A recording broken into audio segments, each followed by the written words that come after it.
you baby, I love you baby. Bëgg naa la ndaw ku mu miin bu ko gisul jooy sama chérie Asan Bigué Seri Kanku seen yoon wi yal na leen yàlla la fol cat ba li ngeen yóotu ngeen jut koy ndax ñaan ñu bëggante wax ca lu gën mooy li gën xanaa xamuloo ni li ñu xiti oiseau qu'il ne faut jamais laisser s'envoler car chaque plume est un moment de bonheur qu'on partage avec celui qu'on aime bëgg naa la chérie moom dafa dëkkee di ma wax lu baax chérie wuyu ma waaw man bëgg naa laay Asan Bigué Seri Kanku bayu bébé Lala ak Moustapha yi wooy bëgg naa laay fonk naa laay moom dafa dëkkee di ma jokkota I love you baby, I love you baby, I love you baby. Kanko yi sa porte-bonheur moom mooy sa porte-bonheur sa porte-bonheur sa porte-bonheur sa porte-bonheur sa porte-bonheur.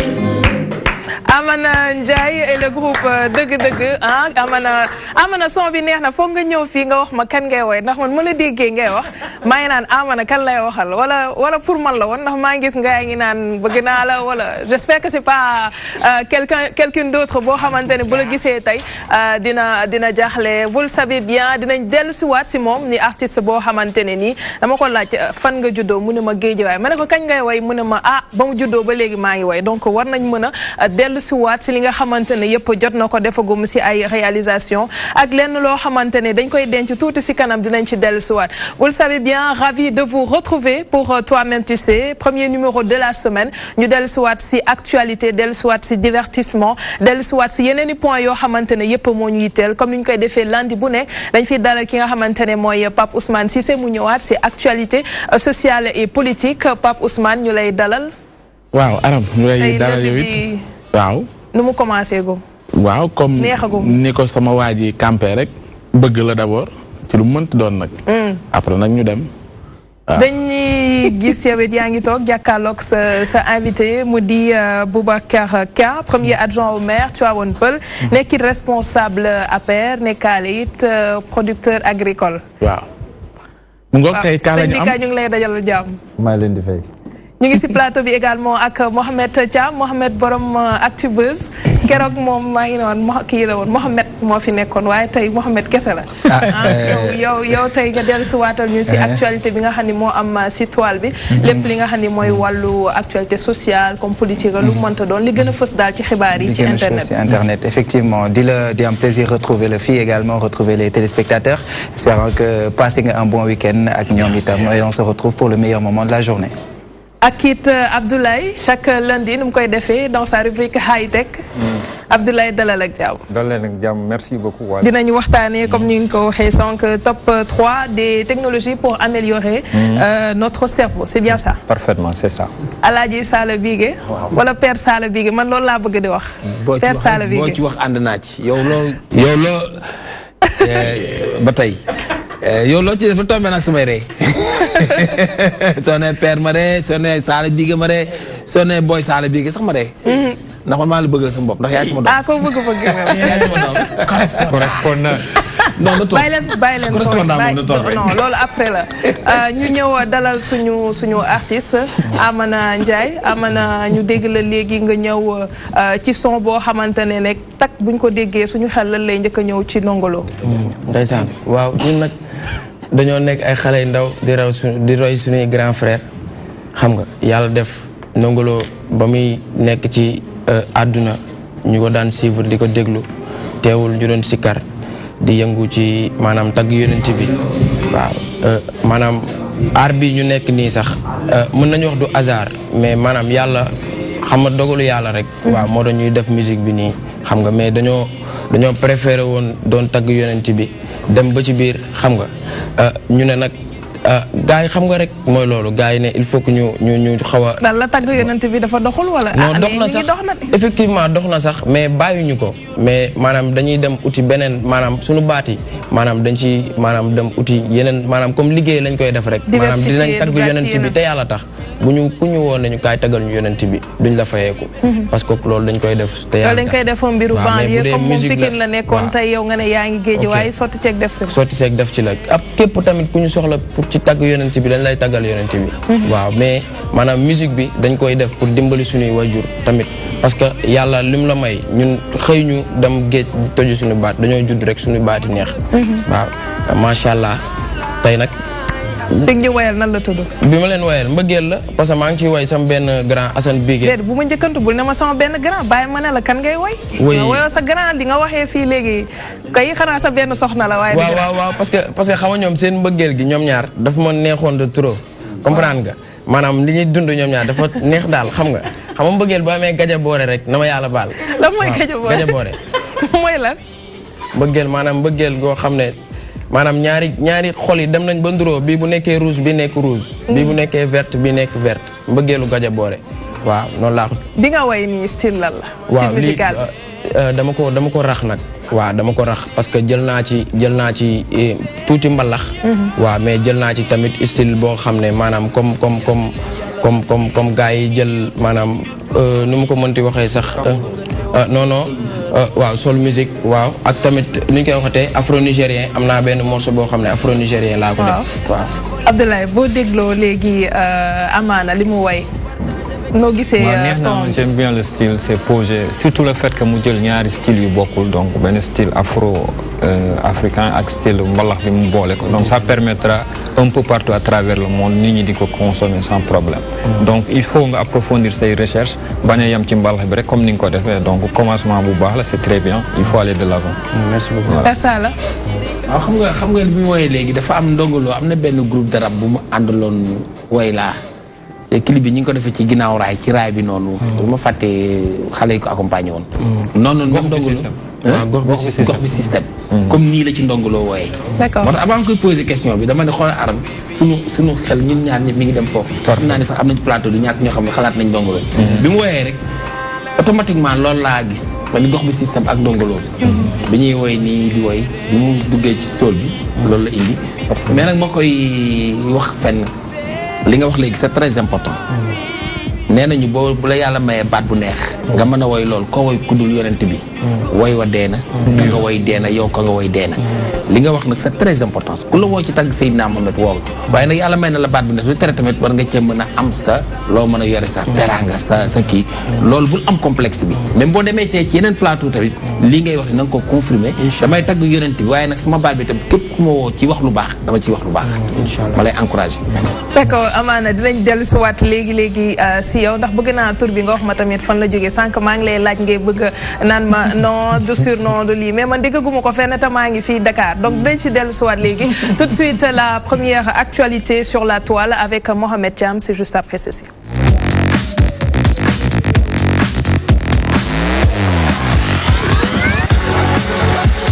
Mohamed Thiam, Idrissa Seck, président, je changerai l'hymne national du Sénégal et on retrouve ça sur Seneweb. Sur Seneweb, effectivement, dès le 25 mars, nous donne commémorer 6e anniversaire du président Macky Sall nekk ci bopp réew mi mu nekk loo xam ni créé na ay réactions yu bari aussi bien au niveau du pouvoir que de l'opposition. Idrissa Seck, président du parti Rewmi dem ci këram bi nekk ci Point E mu dalal fa suñu ay confrères du groupe Futur Média, TFM, L'Observateur, IGFM, etc.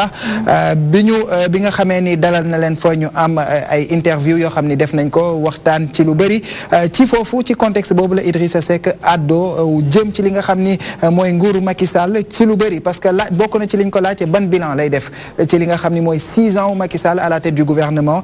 Premier constat bi mu def on peut même lire dans les colonnes effectivement de Seneweb que moom li nga xam ni jàpp na ko mooy li nga xam ni amertume la pour population yi souffrance insupportable noonu la ko Seneweb bindee donc di wax ay réalités yu difficile difficile yoo xam ni sénégalais ñi ngi koy jànkonteel depuis bi nga xam ni Macky Sall mi ngi ci boppu réew bi ba léegi waaye ni ko article bi titré su nekkee président dafa nar a changer li nga xam ni mooy hymne national effectivement loolu nekk na proposition bu Idrissa Seck comme pour répéter ce que Maître Wade avait proposé parce qu'on se rappelle à son époque moom waxoon na ni dafay proposer ñu changer hymne national demoon na sax ba ne day def benn genre casting entre guillemets Idrissa Seck aborde dans le même sens nee na bu nekkee président dafay def appel à candidature jël ay artistes pour que ñu mën a voilà donc defar benn hymne national buy ressembler le plus à notre Sénégal donc loolu bokk ci kàddu yi nga xam ni génnee na ko démb à l'occasion de la célébration des 6 ans du président Macky Sall à la tête du gouvernement. Très bien, on a un responsable apériste justement sur ce plateau, on va pas chercher loin, il est là, Boubacar Ka, la sortie du président du parti Rewmi Idrissa Seck wax ci yoo xamante ne nii bëgg na ko def bu nekkee njiitu réew mi loo koy tontu. waaw maa ngi leen di nuyu di leen sant di leen jaajëfal waa DTV donc c'est la première fois loolu moom damay ñëw ci bu gaaw rek loolu wax bu yàqul la Sénégal dafa am nu mu tëdde mënuñu depuis Sénégal am indépendance ba léegi hymne national nekk fi benn kenn ñëw mu ne da koy changer président Senghor jaar na fi changé ko président Abdou Diouf jaar fi changé ko Abdoulaye Wade la même chose Macky Sall la même chose moom mu ngi proposé nekk 6e wala 10e président kooku ñëwagul parce que moom moo doon wax il dit faux président foog naa ne passé na ko léegi ñu ngi si 5 président moom 10 président la jëm mooy 10e président te xam nga idi loolu wax bu yàquloo kilifa dafa am toujours nooy waxee. mais bilan président Macky Sall moom rafetlu wu ko de manière générale lu ci bëri système dictatorial la gis ne yu bëri président da koy imposer nit yi te am na yoo xamante ne daf si lajj ci wàllu doxalinu réew mi loolu tamit lan nga ko si tontu. non moom moo lajj parce que 2006 la waroon nekk président yàqul gaawtu yàqal boppam. non man bilan bi laay wax bilan bi nga xam ne président def na ko moom lim ci wax. président yow lan ngay défendre bilan président. président 6 ans la fi defagum. foog naa ne bilan bi macha allah fi mu fekkoon autoroute à péage bi tey Diamniadio entrée Diamniadio la commencé woon tey mu ngi Ila Touba. aéroport Diass bi gis ngeen ko ak yeneen ñu dëkk ci village yi tey village bu mel ne Tivaouane Peulh village yu gën a sori tey ci Sénégal foo dem am na li ñuy wax PUDC am na ndox am na courant. d'accord dinañ ci au fond du Fouta soo fa demee tey da ngay gis. ñuy naan ndox mu set loolu sant yàlla la musul am dinañ ci dellusiwaat parce que l'honorable député Moustapha Guirassy génn na fi yàggul dara ca Kédougou di wax ne ndox manqué na si dëkk bi Abdoulaye Idrissa Seck lu mu wax noo ko gisee. Moi en fait man c'est un bon début hein. Je propose que ñu commencer détaché wu ci les trucs colons là ay hymne national xoolaat suñu affaires yi jël affaires yi comme il l'a dit méngale ko ak suñu culture suñu aada ak suñu cosaan donc man je suis parfaitement d'accord je préfère les kora les tama que li may dégg trompette bi noonu mais je pense que il y a d'autres priorités que de changer l'hymne national et Idrissa Seck dafa am benn genre slogan bi nga xamante ni dañ ko koy coller tout le temps c'est un prototype typique d'un opposant donc moom sànni xeer moo ko gën a yomb que mu kii mais par rapport à ce que vous avez dit hein vous aussi il faudra être un peu réaliste et d'accord que ni bilan Macky Sall am na lu ci baax am na li nga xamante ni baaxu ci donc bari na li nga xamante ni baaxu ci donc je ne suis pas là aussi pour juger parce qu'on m'a posé une question par rapport à ce que Idrissa Seck a dit bon je suis parfaitement d'accord mais na jiitu d'abord ci nekk président tabax réew mi développer ko ba pare soog a changer hymne pour le moment hymne quand même soxla wuñu muy changer parce que bu changer du tax nit ñi lekk suñu hymne wala ñu changer ko hymne bi de wax dëgg yàlla neex na saa bu ñu ko déggee suñu xol dina sedd waaye li Abdoulaye wax dama koy fekk si nag dafa am loo xam ne yaakaar naa ni bis bu ko yàlla defee mu nekk président yàlla na ko nekk parce que yéene nañ ko te bëgg na ko te xam naa ne bu ko bëggee tamit dafa bëgg a defar rek pour réew mi wala ma wax fi keroog opposition ak pouvoir ku ciy laaj réew mi dama yaakaar ni intérêt Sénégal ak bëgg a defar réew moo tax ngay laaj waaye nag am na lu war a jiitu moom daal na fexe ba bu nekk président de la République nit ñi daal ndaw ñi dañu am liggéey ku war a faju ñu am sécurité bu doy am éclairage bu doy hymne nag boobaa nag moom cere ju neex ci la diw dàq pour le maintien de l'hymne national ou pas mais Aram man pour man Sénégal fi mu toll ñun leneen lañ gën a soxla mooy sànq wax nga ko nee nga li muy wax président Macky Sall mooy genre régime dictatorial. Quand le mal est dans le système man loolu laa gëm mooy que ni ñu ngi xaar peut-être dañ may wax ni yegg seekuñ ci campagne électorale bi duñu nangama et tout mais dama ne les actes forts yi ñuy xaar ñi bëgg a jiite réew mooy le mal bi nekk ci système bi comment on peut faire en sorte que suñu super président yi ñu wàññi seeni doole pour que li ñuy xaar ci yeneen institutions yi mu dëgër ñu indépendant man loolu laa gëm c'est-à-dire foofu la ñuy gën a xaar mooy Idrissa Seck tey candidat nan la ñuy waxee ni une fois que je serai candidat régime présidentiel naa def en sorte que am na yenn pouvoir yoo xam te ni day am benn mainmise wala ci que ce soit ci pouvoir judiciaire que ce soit ci assemblée nationale mooy li ñuy wax naan majorité mécanique ak yu mel noonu nga xamante ni du aider un peu fonctionnement yi ñu war a taxee pour que ñu mën a ñoom ci équilibre ñu bëggee suñu institution ñu mën ko jëmmal xam nga yooyu noonu c'est un problème moom la ñuy dund nañ ko ci système yi waaye ba léegi muy fi léegi nag ki ñuy xaar mooy ki ñu naan man day candidat la mais bëgg naa ci samay pouvoir yoo xamante ne constitution bi may na ko te gis naa ni peut-être jafe-jafe la mooy que ce soit président conseil suprême ni ñu ko waxee sax supérieur de la magistrature que du ma ko jiiteeg yu mel noonu su ma xasee ba doon jiit du ma nekk chef de parti yooyu nga xamante ne assise nationale xawoon na ko régler ñun yu mel noonu la ñuy xaar que hymne baax na mais pour man hymne national bi emblème la hymne national bi waaw emblème la identité la d'accord mais ñu bëri ci askan bi dégguñu wolof xaw ma dégguñu tubaab donc est-ce que tey jotul ñu def ko en wolof wala mu nekk ci condition yoo xamante ne nit ñi dañ ko mën a léegi jubluwaay bi lan la xam nga jubluwaay bi lan la man d'accord naa ñu changer mais changer pour lan lay yokk ci suñu comportement ñun tey dañu am ay problème de citoyenneté civisme waaw citoyenneté ak civisme xam nga loolu du hymne moo koy régler le mal se trouve en nous sénégalais moom laa lay wax chaque fois xam nga baax na bu ñu taxee naan régime nangam nangam mais après in fine xam nga lan la ñuy wax muy le sénégalais ñun naka la ñu gisee suñu réew fan la ñu bëgg a dem lan mooy suñuy limite naka la ñu def pour corriger ko et pour man taxaw ne changer hymne du loolu moo koy changer le comportement des sénégalais yi ñu bëggul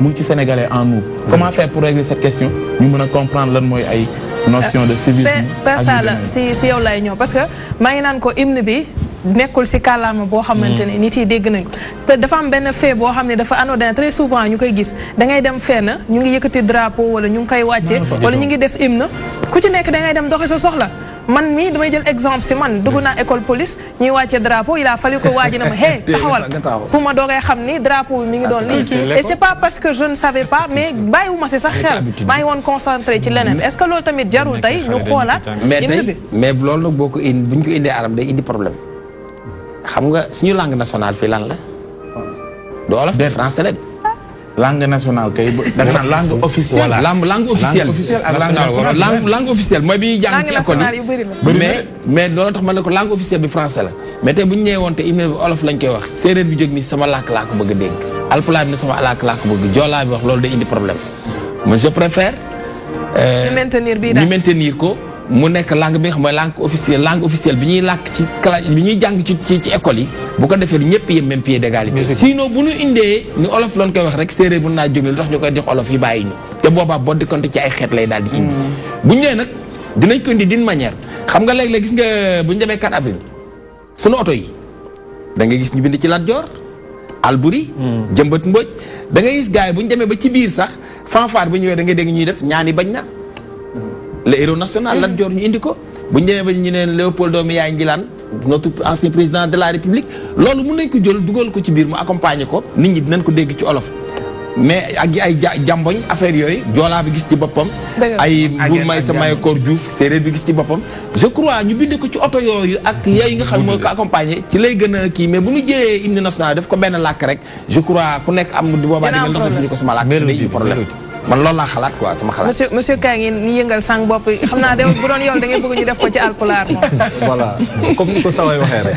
hymne national Sénégal nañ ko bàyyi mu nekk hymne national Sénégal tey soo gisee xale bu ndaw boo xam ne day soog a judd soog a dugg école tey CI day woy hymne national du Sénégal donc buñ ko yàq nañu wax ci leneen président Idriss Seck na wax ci leneen na xool nuy ñëw opposition bu développé Sénégal loolu la ñuy xaar ci moom mais pas hymne national loolu taxuñu jóg Sénégal tey dafa soxla ay kàngam ñoo xam ne day ñëw redressé ñëw ak li fi nekk indi xel ak xalaatam jàppale président de la République mais pas hymne national moom nekkoon na premier ministre du Sénégal temps Ablaye Wade lu tax proposé ko Ablaye Wade mu bàyyi bu nekk opposition tey muy wax ni hymne national nit président moom kilifa la na xam bu baax li muy wax Sénégal du lu neex ngay wax Sénégal dafa am loi.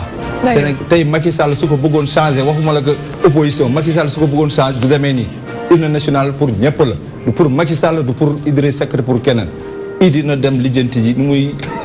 D'accord defaree Thiès. Amana si yow laa nii en quelques secondes Idrissa Seck bu woon casting tey pour hymne national di nga postule. man est-ce que wóor na. parce que man xam nga. mënoo ñu woyal hymne bu neex. waaw mën naa am hymne kay mais en français. en français nga koy defee. en français parce que moom laa jàng wax dëgg fa yàlla. waaw te man. ndax son bi ngay dégg nii hymne mën nga ci def dara. waaw waaw bu baax jéemal dara mu xool. bu géwale wala bu ñu def.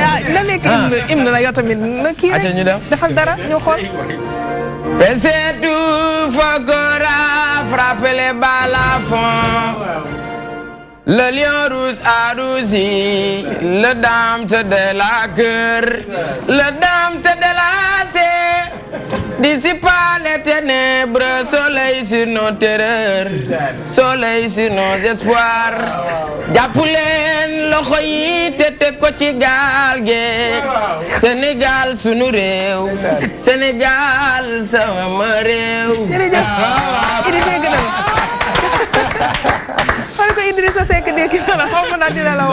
Alors nous enchaînons avec la deuxième actualité. C'est toujours dans le même siège. Pour faire le bilan des 6 ans au pouvoir du président Macky Sall et c'est tout de suite.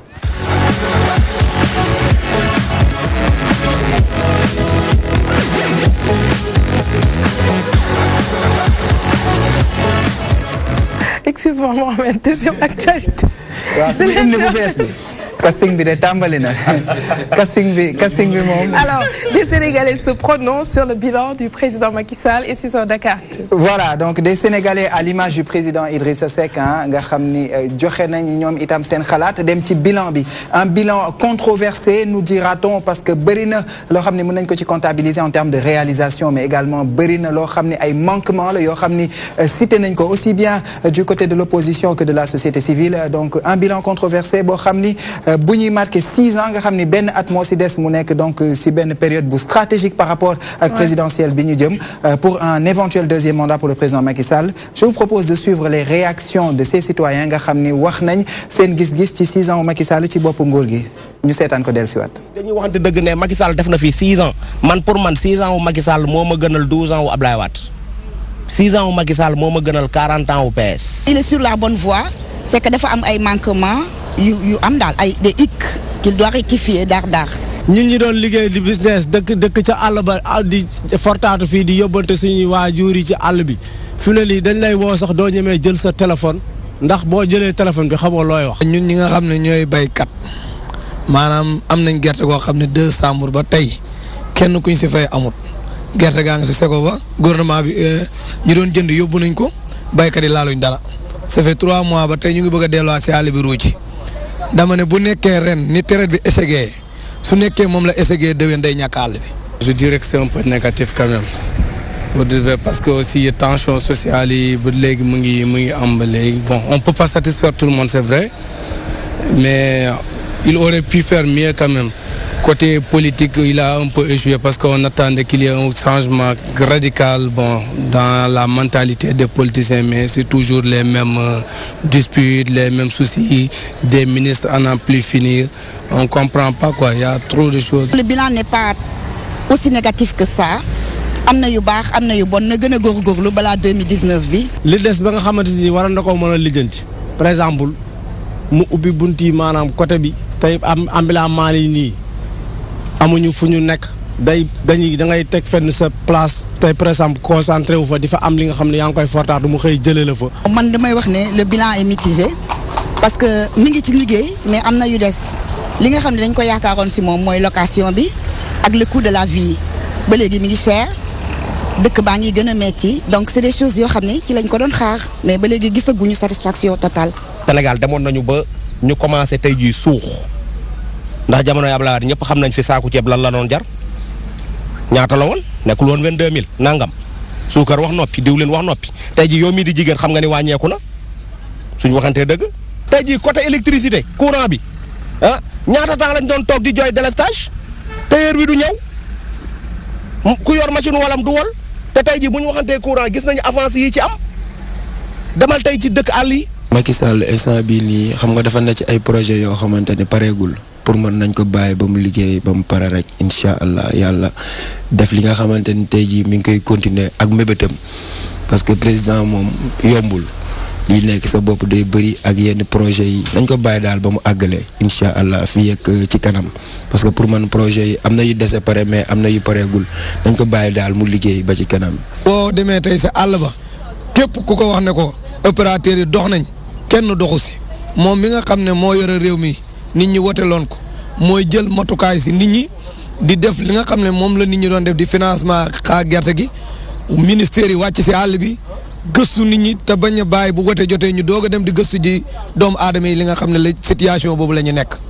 dañ wàcc si terrain bi dem xool nit ñi xam situation bi nit ñi di dund. Côté éducation, bon, on peut dire qu'il n'a pas fait avancer les choses parce que grève yi ñu doon ragal ak souci qualité système éducatif bi loolu moom ba léegi mu ngi persiste. ñu ngi wax côté éducation naan dafa am problème pour man amul problème xam nga problème bi fan la féete su fekkee ku nekk da ngay jàpp fenn foo xamante ne nanguwoo bàyyi bu ñu nanguwul bàyyi nag loolu noonu du sotti mais nguur gi mënul xëy def lépp foog ñii am fu ñu jàpp tamit ñu am fu ñu bàyyi nguur gi tamit am fenn fu mu jàpp am fenn fu mu bàyyi. nit ñi pare nañ pour voter ko pour amaat deuxième mandat te incha allah dina ko amaat parce que liggéeyam daal gis nañ ko teg ak yéeneem ak intention am ak projet yi muy teg te pareegul. actuellement nii am na ay actes yu muy posé te yoo xam ne fii ak ci kanam dina tax dina dimbali Sénégal mën a avancer yaa ngi dégg su fekkee ñëpp dañuy gisee man fi may gisee gëm naa ni que mën na am deuxième mandat. yaakaaruma ko de. franchement parler parce que benn ci man quoi man moom découragé naa duma ko voteel te ñi ma yaakaar tamit ñi mel ni man dafa bëri ba nga xamante ni si tey li ma la wax rek 99% yi découragé nañ ci Macky Sall waxuma ko pour contre ko de mais li ma gis. man boobu rek laa cité 99% découragé nañ si président Boubacar Ka. non loolu comme li may wax rek. yonent bi sallallahu alayhi wa sallam sax am na ñu ko bañ. dafa sori nag. dafa sori lii Sénégal tey ku fi nekk tey nekk jeune nga xam ne Sénégal mu ngi dox par rapport ak li fi passé tey ñun ay agriculteurs lañ bien vrai que ay politiciens lañ mais man agriculture mooy sama métier. di remercier ministre de l'agriculture tey ku dem ci àll bi tey. au fond du Sénégal da ngay gis. di remercier directeur ANIDA parce que tey dafa am benn agence bu tudd agence ANIDA tey dañuy ñëw regrouper villageois yi au fond du Sénégal xoolal ñu am seeni projet di fa liggéey man tey fi ma nekk fële ci Tivaouane Peulh am nañu tey presque 100 jeunes ñoo xam ne ñu ngi liggéey ci agriculture bi. dinañ dellu si waat si sa bilan agriculture bi. mais de manière générale ñii lu ñu wax. mooy front social bee tàng. ndax jàng mi doxul. des fois ñu ne ndox manqué na. des fois ñu ne dund bi cher na. yëpp la ñu wax faut pas simplement ñu centraliser lépp si agriculture bi. foofu damay ñëw am na ku ko wax sànq. courant da doon ku muy kii xam nu ñu koy waxee. donc chaque jour da doon couper courant. mais alhamdulilah tey am nañu courant ba ñu ngi koy génne tey bitim réew di ko jaay donc. courant bi doy na Sénégal ndox mi tey changement mu ngi am parce que am na forage yoo xam ne très bientôt day pare su ko defee Ndakaaru yëpp dinañ am. Kédougou nag Kédougou. waaw mais dina ñëw. kañ lay ñëw. président léegi mu pare di. lan 6 ans 6 ans la nekk. waaw léegi mandat bi jeex 7 ans. kañ lay defar lool. non président ñëwul defar pour 6 ans dem. président incha allah day amaat deuxième mandat. loolu moom dañ si day am. te su amee tey 12 ans Ablaye Wade yooyu am na ku ko wax léegi 6 ans Macky Sall moo fa ëpp fuuf. tey soo ñëwee tey bourse ci étudiants yi lañ ko xamee woon. tey da ngay dugg si da ngay dugg si benn kër boo xam ne ñoo xam ne vraiment ay ndóol lañu mais su weer bi demee dañuy dem ci poste bi. bourse familiale dem am lu ñu jënd ceeb ak. asiatique yi waxuñu lool de. sant yàlla. nee da ngay jàngal nit nu mu mën a nappee. mu am lu mu lekk. mais di ko jox chaque jour jën bu sonnee di nga waaru parce que yow tamit doo mën a doy xoti ko Ablaye non fo yéen naa dellu si waat si yow Abdoulaye. fi mu daanelee rek lay ñëwee quoi ab réew suñu demee ba def ko réew 100% social ñu xam ne réew moomu doxul man je suis radical hein. Je ne suis pas journaliste je ne suis pas politicien du ma applaudir train boo xamante ni c'est arrivé à l'heure Macky Sall il est né après les indépendances c'est un président bi nga xamante ñun jeunes yi dafa am benn yaakaar bu rëy bu ñu tegoon ci kawam benn reproche laa koy def mooy le fait que mu jël ñu jox ñu les Français carrément parce qu'on voit que le Sénégal c'est les Français qui dirigent hein. Il faut le savoir il y a pas de protectionnisme da ngeen signé ay accords yi nga xamante ni képp ku fi toog bugg fee daan doole da ngay am problème parce que les blancs viennent ici nous imposer leur marchandise ça vous le savez ndox bi ngeen wax courant bi ngeen wax loolu moo tax ñu teg fi président de la République électricité bu ko fi réglé wuloon deuxième mandat bi dañ ko fiy jëlee donc il faut accepter la réalité il faut savoir que le président de la République fi ñu ko doon xaar génneewul foofu depuis qu'il est venu l'éducation est pire te dëkk développement dëkk ñaari facteur lañ koy xamee c'est l'éducation et la santé dëkk bi nga xamante ni éducation bi doxul la santé doxul dëkk boobu mënul am avenir qu'on se dise la vérité grève matin midi soir man ñaar yooyu rek laay wax que ngeen régler ko bu ngeen ko régler 80% de votre objectif atteindre ngeen ko parce que ne ngeen 40% du budget ci éducation ngeen koy dugal et jusqu'à présent vous n'arrivez pas à trouver un terrain d'entente entre vous et les enseignants réglez-nous ce problème là parce que suñu ay doom dañoo war a tekki Père Sala si yow lay ñëw. waaw xam nga nag. bilan président Macky Sall si 6 ans yi ndax ni Sénégalais yi gisee noonu nga gisee. wax dëgg yàlla am na lu baax am na lu des. ndar na xel sotti. te nag kenn mënut a matale lépp. état continuité la. même ñi naan Léopold Sédar Senghor dafa fi dara dañoo juum ku ne Abdou Diouf dafa fi dara dafa juum ku ne Abdoulaye Wade dafa fi dara dafa juum ku ne Macky Sall dafa dara dafa juum ku ñëw am nga loo def daanu moo dajul suuf mais nag dafa am yoo xam ne ñooy priorité dama ko fi toujours. nit bu xiifee nga ñëw di jox écran plat da nga koy yokk xalaat. nit bu xiifee da nga koy jox mu lekk mais doo ko jox télévision doo ko jox écran plat ah monsieur le maire. voilà nit bu xiifee da nga koy jox mu lekk. nit bu feebaree nga jox ko mu faju nit bu fekkee dafa am côté boo xam ne amul ay lampe nga taalal ko ay lampe. wax dëgg yàlla ku dëggu ci àll bi. am na ci côté yoo xam ne boo fa duggee président mi ngi liggéey wax dëgg yàlla parce que boo fa duggee am na côté yoo xam ne metti woon na lool léegi tubaarkàlla am nañu ndox courant bi ma nga fa mais da gën a yokk ay jéegoom rek parce que lu mu daw du tey di nga ko làbbali mais président Macky Sall moom bu mu yaakaar ni mukk ni moom sax nit ñi dinañ ko ni oui 100% lu mu def nit ñi ni ko dollil parce que loolu dañ ko dénk sunu xam nga ki nga jox sa dépense ki nga jox sa xaalis mu yor sa dépense bu la jëndalee mbubb mu rafet nga sol di nga ko gërëm de mais nag moom bu mu naagu ba yaakaar ni ci poosam la na xam ne yow yaa ko jox ñun ñoo ko fal moom li mu ñuy defal c'est forcé pour ñu defal ñu ko. bu defee nag nañ ko ne waaw góor def nga waaye dolli man foofu laa bëgg ñu gisee ni rek. bon dund bi mën naa ci wax daal dund bi li mu doon yokkoo. li fi passé woon dund bi chaque jour nga dégg saako ceeb bi yokku na. soble 550 la kilo bi di jar.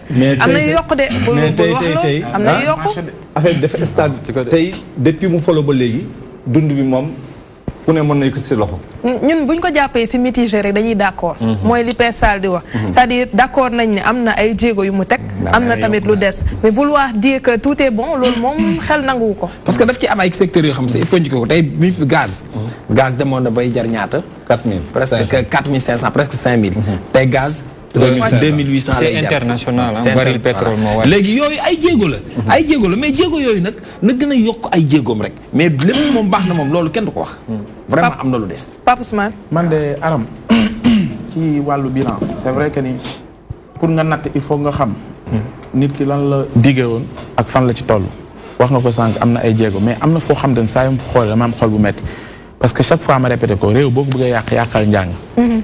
xool da ngay xool.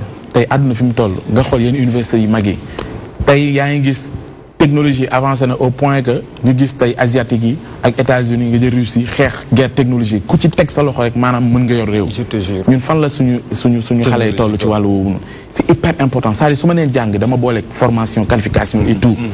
tey nga jël réew boo xamante ne mel ni Sénégal ñu toll ci 21e siècle c'est vrai que ne am na ay réalisations au terme matériel. mais immatériel lan la. c'est-à-dire lan la ñu def ci ñi ñuy jàngale lan moo nekk seen biir li ma wax nag jéggi na ay système ay président ak ay dama ne il faudrait que ñu am benn patriotisme pour que jàngalekat yi ñu mettre leen face à leur responsabilité c'est bien que ñuy demander à ce que ñu respecter ay accords mais pendant ce temps obligation de résultat boobu noonu fan lañ ci toll ndongo yi wàcc nii di marche pour nañu jàngi baax na de mais bu ñu jàngee est-ce que ñu ngi produire résultat est-ce que bàyyi nañ WhatsApp bi est-ce que bàyyi nañ déjà ñu remplir seen quantum horaire moom laa la wax dama wax ni xam nga boo fa taxawee da nga gis en réalité gis nga parti pris yi ci politique moo tax duñu mën a gis la vérité mën ci taxaw indi ci ay réflexion yu xóot pour mun ko régler. feneen fi may daanalee foofu noonu pour bàyyi la nga dem. mooy kenn ci homme politique laa dégg benn jour mu wax loo xam ne man dama ne. waaw homme politique yëpp bu ñu inspiré wu ci wax jooju laa wax de benn wax jooju noonu ñu jëmal ko ci lépp mooy ne tu n'as même pas besoin di am benn mandat di ragal ni doo am ñaari mandat xam nga lan. 10 ans jamono yi Khalifa Sall coow leeg marchand ambulant yi. waaw fa taxaw carrément ne leen ku baax ki man contre ma leen li ma bëgg mooy fii na féex am na fu ñu leen utal dañ leen fa yóbbu ngeen votel ma woo ak ngeen ñàkk maa votel dinaa def li nga xamante ne moom la nit ñi bëgg. lu tax ma wax loolu arab c'est hyper important fi ñu toll te ci réew mi mooy ne tey il faudrait que suñu leaders yi wala boog ñi aspirer à devenir leader wala bëgg ci réew mi ñu xam ni une fois que nga demande réew mi da nga war a fàtte sa bopp nekk ci service askan bi muy dëgg nag mu bañ a am benn impunité xam nga loolu boo ko defee xam ban sentiment ngay am à la fin que ni li nga diggoon jéem nga buñ la ko delloo baax na buñ la delloo au moins jéem nga loolu du la jaral ay rey sa bopp di sacrifier doomu jàmbur yi pour faluwaat di rey nit ñi ak nangam pour c'est-à-dire xeetu nguuraan yooyu ngay soxla à la limite li ngay def li ngay produire ci njariñ du bëri te ñun malheureusement ay politique yoo xam te ne seen ngelaw bari rek mais li ñuy jëf dafa néew amaana bilan aspect culturel bi lay wax yéen artistes yi kan ngeen gisee taxawaayu président Macky Sall si 6 ans yi mu génn. waaw man moom wax dëgg fa yàlla damaa juddu fekk lépp neex ci man wax dëgg fa yàlla. man moom wax dëgg fa yàlla yooyu noonu dama naan ku toog rek yàlla na ko yàlla jàppale ba mu mën ñoo yoroon réew mi. maanaam xanaa yow su papa la yor. waaw xam nga rek non maanaam du loolu sax c'est que maanaam gisa boo amee ñu la jàppale man dama am ay nit ñu baax. wax dëgg fa yàlla waaye ñun ñi am nañu ay nit yu baax nag waaye tamit boo amee ñu kale dañ koy wax. aram ginaar gu nu gàddu xamul marché bi sori. wax na dëgg day xale bi mu fi juddoo léegi. ba ma juddoo ba léegi àdduna mu dugg la naqari. damay ànd ak ginaar gu nu gàddu xamul yoonu marché bi sori. mais moo toog Macky Sall laa àndal. leer na yow kay yow ko ba leer na. artiste yi waaw képp koo xam ne culture mooy sa kii. ngagne-pain. voilà nga xam ne tey ñu ngi si Macky Sall muy les artistes. muy bërekat yi tey Sénégal dafa avancé dañuy wax dëgg ku xamoon Sénégal démb ak ku xam Sénégal tey nga xam ne avancement am na. ñun jeunes yi de gis nañu avancement ko dëgg fa yàlla.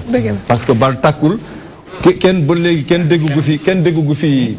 parce que yaa ngi ci lenn. non tey kenn déggu fi Sénégal am na bomb tàkk na fi. sant yàlla tey xam nga tey Sénégal dafa war a sant yàlla. parce que mag ñu baax yi ñaan nañ fi. te ñu ngi continuer di ñaan. Sénégal du mës a am problème opposition nag noonu la rek affaire moom c'est normal. c'est normal voilà rôle lay def voilà. Mohamed. Bah, écoute, bilan boo xam dina déterminant par rapport à la dernière année de mandat du président Macky Sall, parce que ce que les Sénégalais vont retenir de ces 6 ans dina impacter bu baax ci année sociale, comme ni ko président Macky Sall waxee, bilan bu mitigé c'est vrai parce que bëri na ay réalisations yoo xam ni gis nañ ko depuis bi mu fi nekkee, mais on lui reproche beaucoup de choses ci langue politique bi déjà tous les adversaires politiques yi nga xam ni ñi ngi nekk ci ay procédures pénales déjà même avant parrainage bi ñi ngi koy jiiñ affaire instrumentalisation de la justice parce que dafa am ay opposants yoo xam ni fi mu nekk nii ñi ngi ci loxoy yoon te yàgg nañ ci wàllum éducation enseignants yi xale yaa ngi grève et cetera donc mu bëri yoo xam ni ñi ngi ko koy reprocher mais pendant ce temps si milieu rural bi gis nañ quand même y a des efforts qui sont consentis PUDC bi Prodac bi ak yeneen donc mu nekk loo xam ni ci année bi nga xam ni mise à jour déjà ñi ngi koy def au niveau du fichier électoral parce que ñi ngi dem ci ay échéances électorales aussi bien présidentielles que locales bi en tout cas ce qu'on peut retenir en global c'est que il y a certes des avancées qui sont en train d'être faites mais que effectivement am na priorité yu bëri yu des yoo xam ne askan bi gisaguñ ci seen bopp. dama koy nangu de dama koy 2 secondes. gis nga adversaire bi gën a retable bu président Macky am. waaw ci opposition bi. pourtant ndeysaan dañ koy fàtte xam nu mu tudd. kan la perception. xam nga perception mooy la. dégg-dégg au-delà de li mu jàpp ni mu koy def en termes de réalisation. mais ci loolu ak ci nguuram ban perception la ñu am ci li muy liggéey. merci nga perception yooyu ak supputation yi noonu ñu am suñuy xel ci ne justice dafa jàng Macky ñii farak moom da leen di kii ñi nii c'est-à-dire loolu na ci bàyyee xel ñi nga xam ñoo toog seen kër. te bàyyee xel nekk ci benn formation politique perception boobu noonu c'est extrêmement important. Souvent duñ ko bàyyee xel. Merci Pape Ousmane. Place à présent à l'actualité politique et sociale avec l'invité du jour, Monsieur Boubacar Ba, premier adjoint au maire, premier adjoint au maire de Tivaouane Peulh, producteur agricole, mais également responsable à Paris. C'est tout de suite.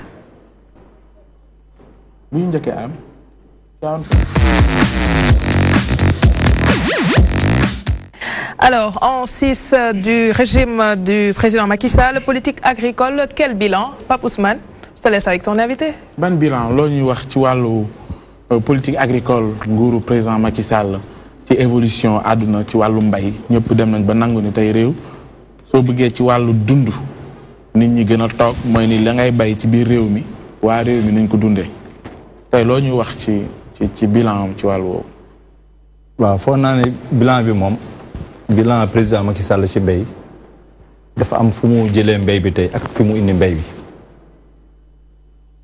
ku xamoon Sénégal bu njëkk mën naa ko ji exemple si ñun dañuy doon jël ay séyaan di arrosé ci ay arrosoir tey projet boo gis tey ci périmètre boo gis tey ci àll bi ñu ngi am système goutte à goutte ñu ngi am ay tourniquet ak yeneen ay forage donc Sénégal kii agriculture mu ngi amélioré bu baax a baax a baax bu njëkk métti woon na tey ñun ñu ngi am suñu périmètre dama koy jox sama exemple si man nekkoon un jeune agriculteur suñu tool amoon ay séyaan ñuy arrosé tey système goutte à goutte moo fa nekk nga xam ne dem nañu ba Israël xool ñooñu ñuy béy ñu indi ko Sénégal am suñu gasal ñu suñu forage defal ñu groupe électrogène bërki démb di remercier ministre de l' agriculture dafa wër Sénégal yëpp ñu maye Sénégal bi ay pompe ay solaire les panneaux solaires là ñu may leen ko ñu indi def test bi Tivaouane Peulh tey suñu tool bi yëpp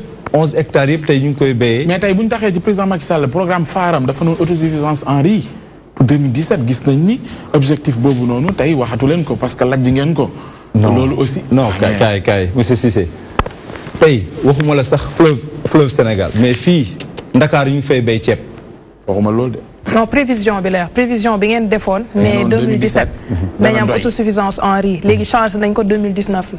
mais c'est normal parce que nit ñi ñooy yokku Sénégal moo demee noonu. nit ñi yokku wala bilan campagne bi jour boobu période boobu lay tombé. ceeb bi am na fi c'est que aussi dafa am Sénégal yu mel ne Cissé yi au lieu ñu jënd le riz local mooy ceebu mbéy bi eux dañuy préférer dem jënd le riz importé te moom moo leen di sonal tey su doon sénégalais bu ne gëm na boppam muy lekk tey ceebu mbéy bi jàmm ngay am diabète bi li tax tey mu bari Sénégal parce que dañuy bàyyi suñu affaire locale.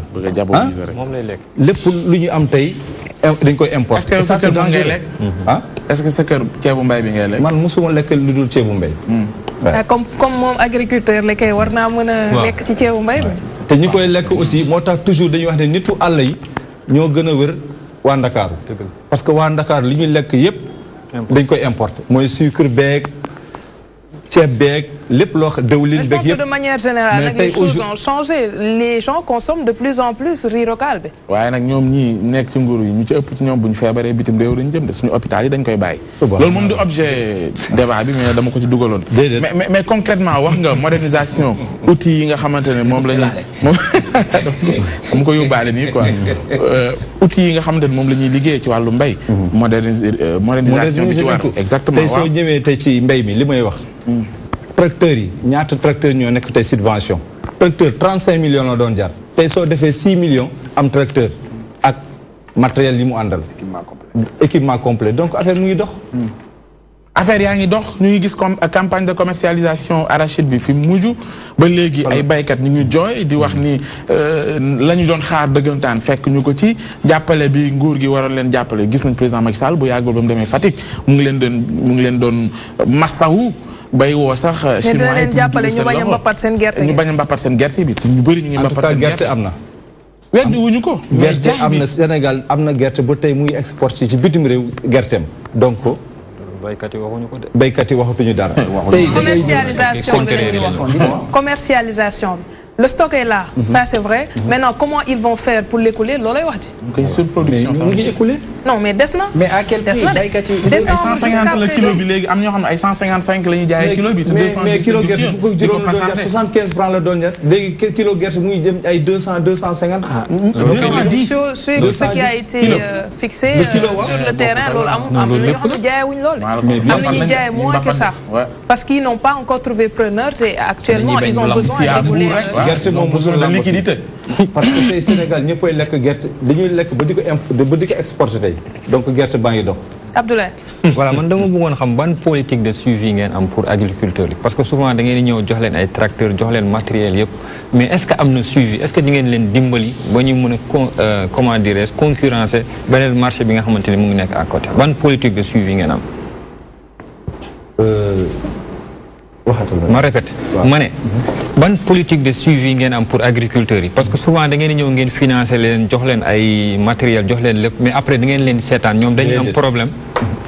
parce que tey Sénégal ministère agriculture dafa détaché am ay agence damay joxe exemple lu mel ne ANIDA tey dañuy ñëw si àll bi ci la ñuy dem organiser béykat yi organiser jeunes yi def ay GIE de 20 personnes wala des GIE de 30 personnes jël benn technicien agricole di ko fay loolu état bi moo ko jël en charge périmètre bu ne dañ fa dekk benn technicien agricole ko xam ne moom mooy suivre moom moo ci teg bëtam lépp loo xam ne matériel agricole ba pare di leen dimbali di leen suivre ba post récolte donc foofu matériel bi mënatul yàqu.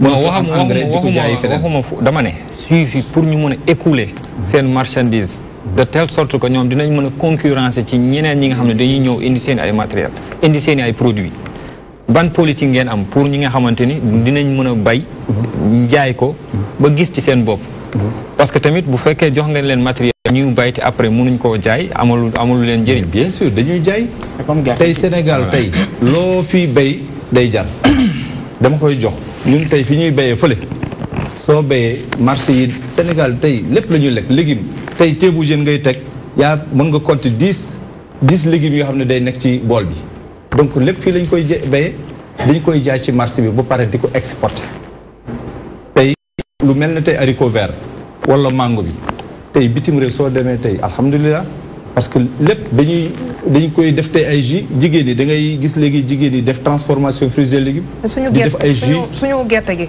si gerte gi la ñuy dellu siwaat dañu def campagne di wax ne dañuy jàppale baykat yi pour ñu mën a écouler seen stock tey ñun def nañu reportage dem si biir dëkk bi au delà de Kaffrine pour rencontrer ay producteurs yoo xam ne tey ñu ngi yor ay 15 tonnes ou plus ku ci nekk denc ko sa kër wala sa benn hangar amoo koo ko jaay benn saupoudrage bi sotti ci produit pour mën ko conserver ñaar mën na am impact par rapport ak qualité lekk bi ñi ko mënul jaay ñu ngi commencé di nal seen kër def dëwlinu segal commencé di lekk te xanaa na nit bayul pour togg ko dëxin wala togg ko yëy ko ba mu jeex wala mu defar dëwlin. ba pare ma doole la ci campagne bi avant moo ubbi fii Mbour gi am na ñoo xam ne dañ doon mbappat dëgg baykat yoo xam ne dañ doon mbappat parce que nee nañ ñu ngeeg moom dañ soxla liquidité mun ñu xaar campagne boo xam ne le 1er décembre la waroon ubbi ñoom avant sax le 1er décembre commencé woon léegi ñu dugg avril moom ba tey avril am na ñoo xamante ne ñi bëgg a jaay seen gerte ñu ngi jaay seen gerte loolu coow li nag ñi bëgg a jaay seen gerte soo ñi bëgg a jaay ñu ngi jaay ñi nga xam ne parce que dafa am ñu gourmand da ngay teg nii kilo bi 200 francs wala 150 écoulé ko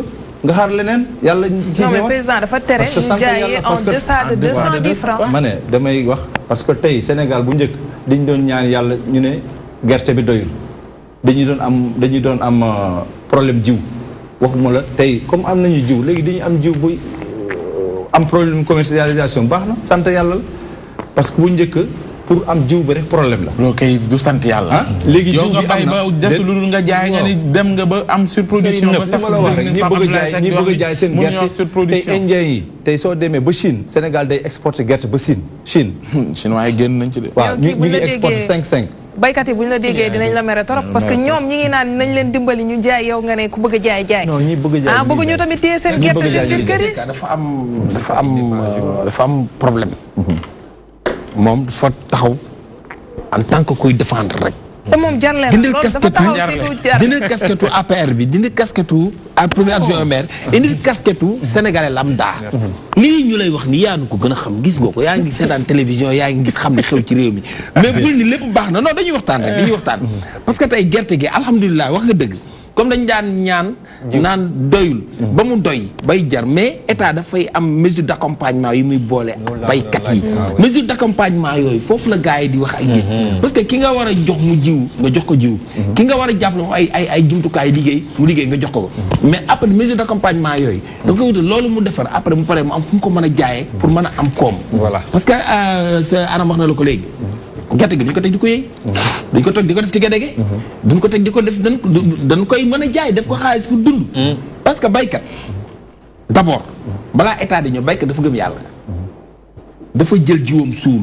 xam ndax dina taw ndax du taw. loolu ku gëm yàlla moo koy confiance. te boo demee Europe. Asie.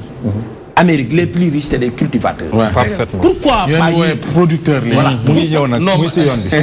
léegi pourquoi pas man waxuma yeneen xool tey fu mel ni Côte d'Ivoire. bu mu duggee tey jii gis nga bu nawet jeexee ñoom nag peut-être ñooñu ëpp taw lu nit ñuy taw. mën nañu dox côté boobu xëy na ñoom yàlla am na côté bu leen mais ñu mais ñu suñu problème mooy suñu état dañ doon accompagner suñuy baykat. ba fin foofu rek la ñuy waxee léegi yéen ban solution ngeen ci am intermédiaire yi quoi nga xam ne ñooy dogaale dagg prix yeeg yooyu foofu la ñuy waxee quoi. loolu moom day am parce que tey li may wax rek du question défendre état bi mais su doxul woon damay su ma gisoon benn point boo xam ne doxul damay wax ne doxul. kon yow lépp ci commercialisation. non des na même tey Sénégal day dem di exporter li may wax Chine promoteurs yi am na ay ñoo xam ne ay kii lañ ay exportateurs la ñu ngi jënd gerte bi bien vrai que peut-être prix bi la ñuy dagg te loolu sant yàlla la parce que bu njëkk da nga doon am problème jiw comme léegi am nañu jiw affaire bi escalier la étape par étape la tey Sénégal am na jiw nañu yàlla bi taw na gerte bi bëri na loolu sant yàlla ñi doon jaayee voilà léegi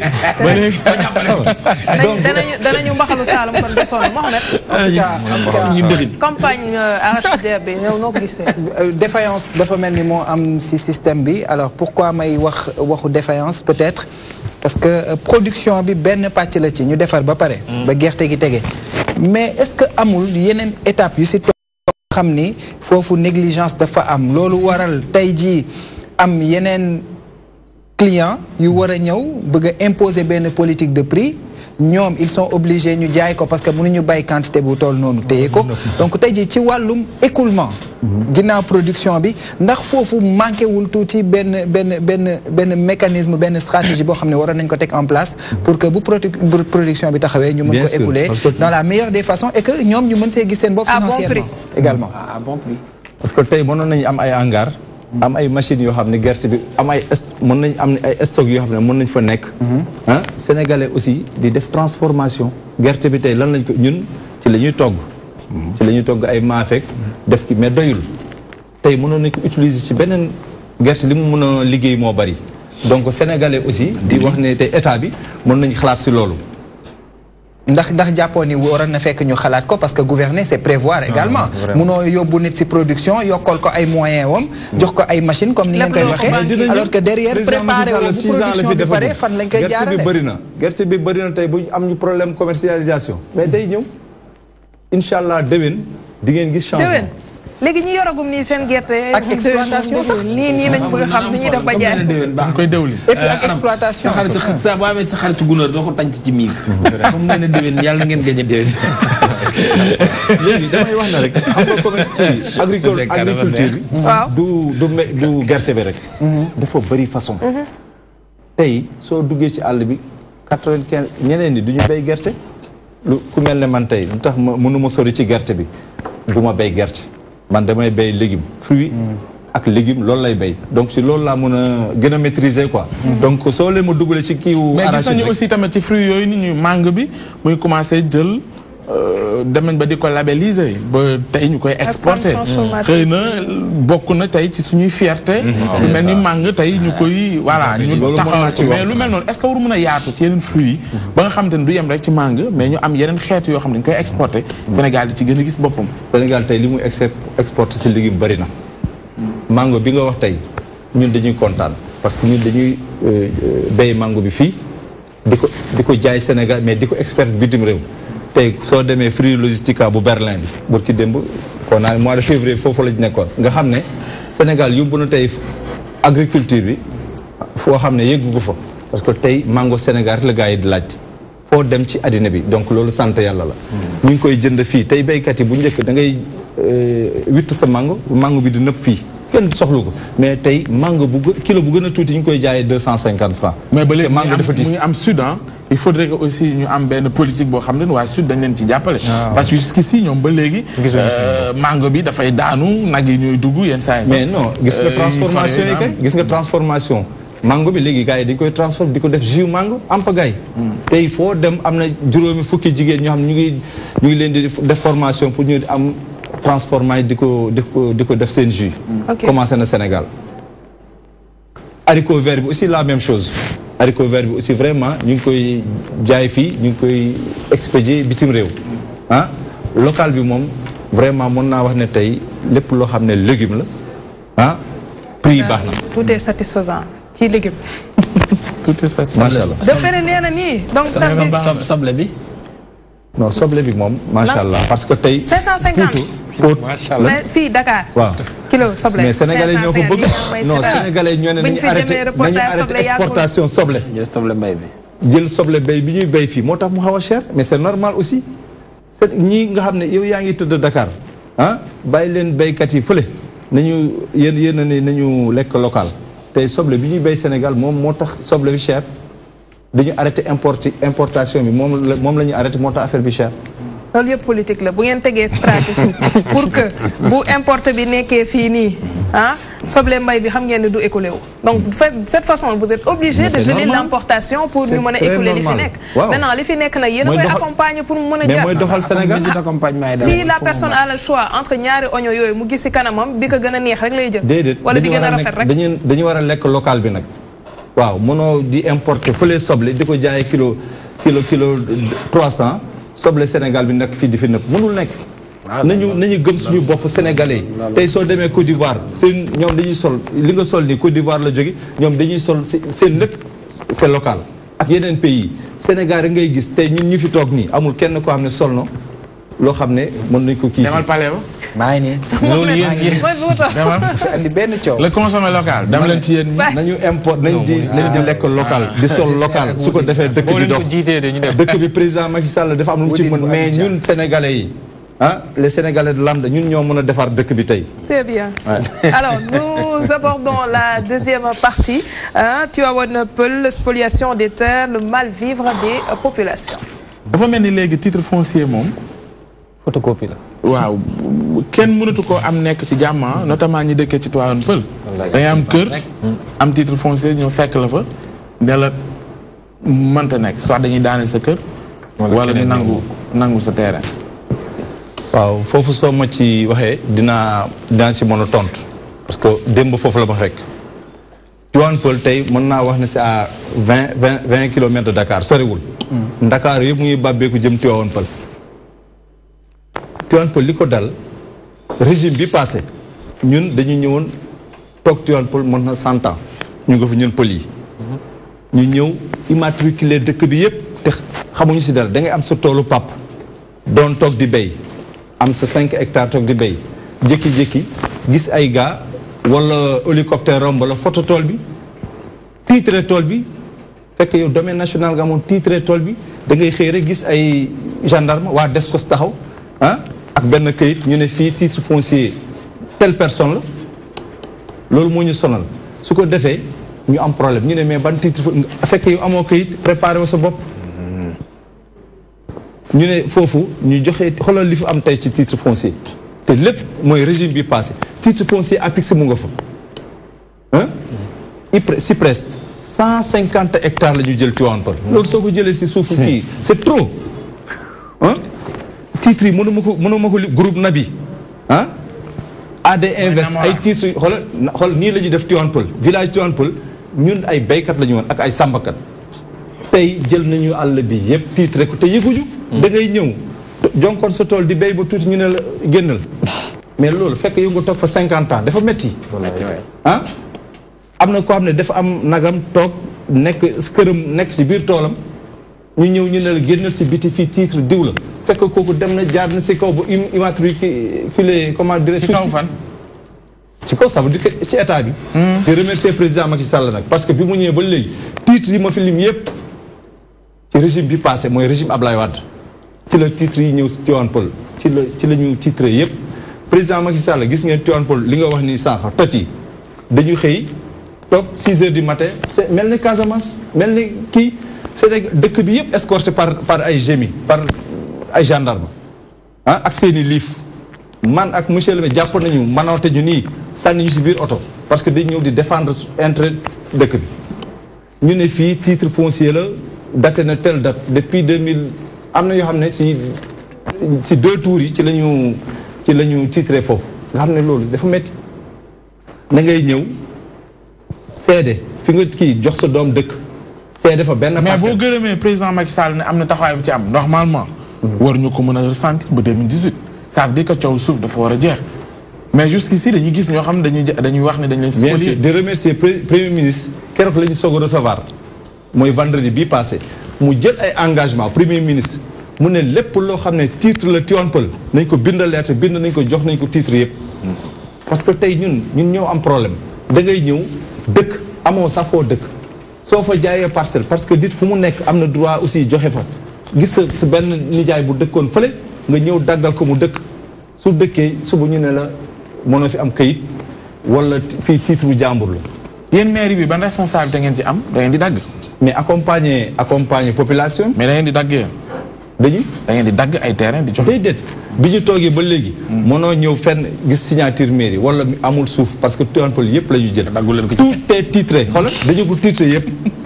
tey titre yooyu la ñu bëgg président Macky Sall taxaw ci gën ci taxaw su dul loolu day metti dañuy xëy amoo foo génne lépp ay patron mën naa wax ne ay borom doole ñëw nañu jël ko titré ko nag xamoo ci dara yaa ngi béy da ngay xëy ñu ne la génnal man tey fi may béy sama tool dañ ko titré. waaw mais si loolu laa bëgg a dellu si c'est-à-dire mënuñu ñëw jël terrain bi jaay ko noonu. est-ce que yow au préalable amoon nga titre buy wane ni yow yaa moom fii. wala da ngeen ko teg rek si sama domaine papa la woon maa ko moom suñu maam yee ñu ko fi bàyyi.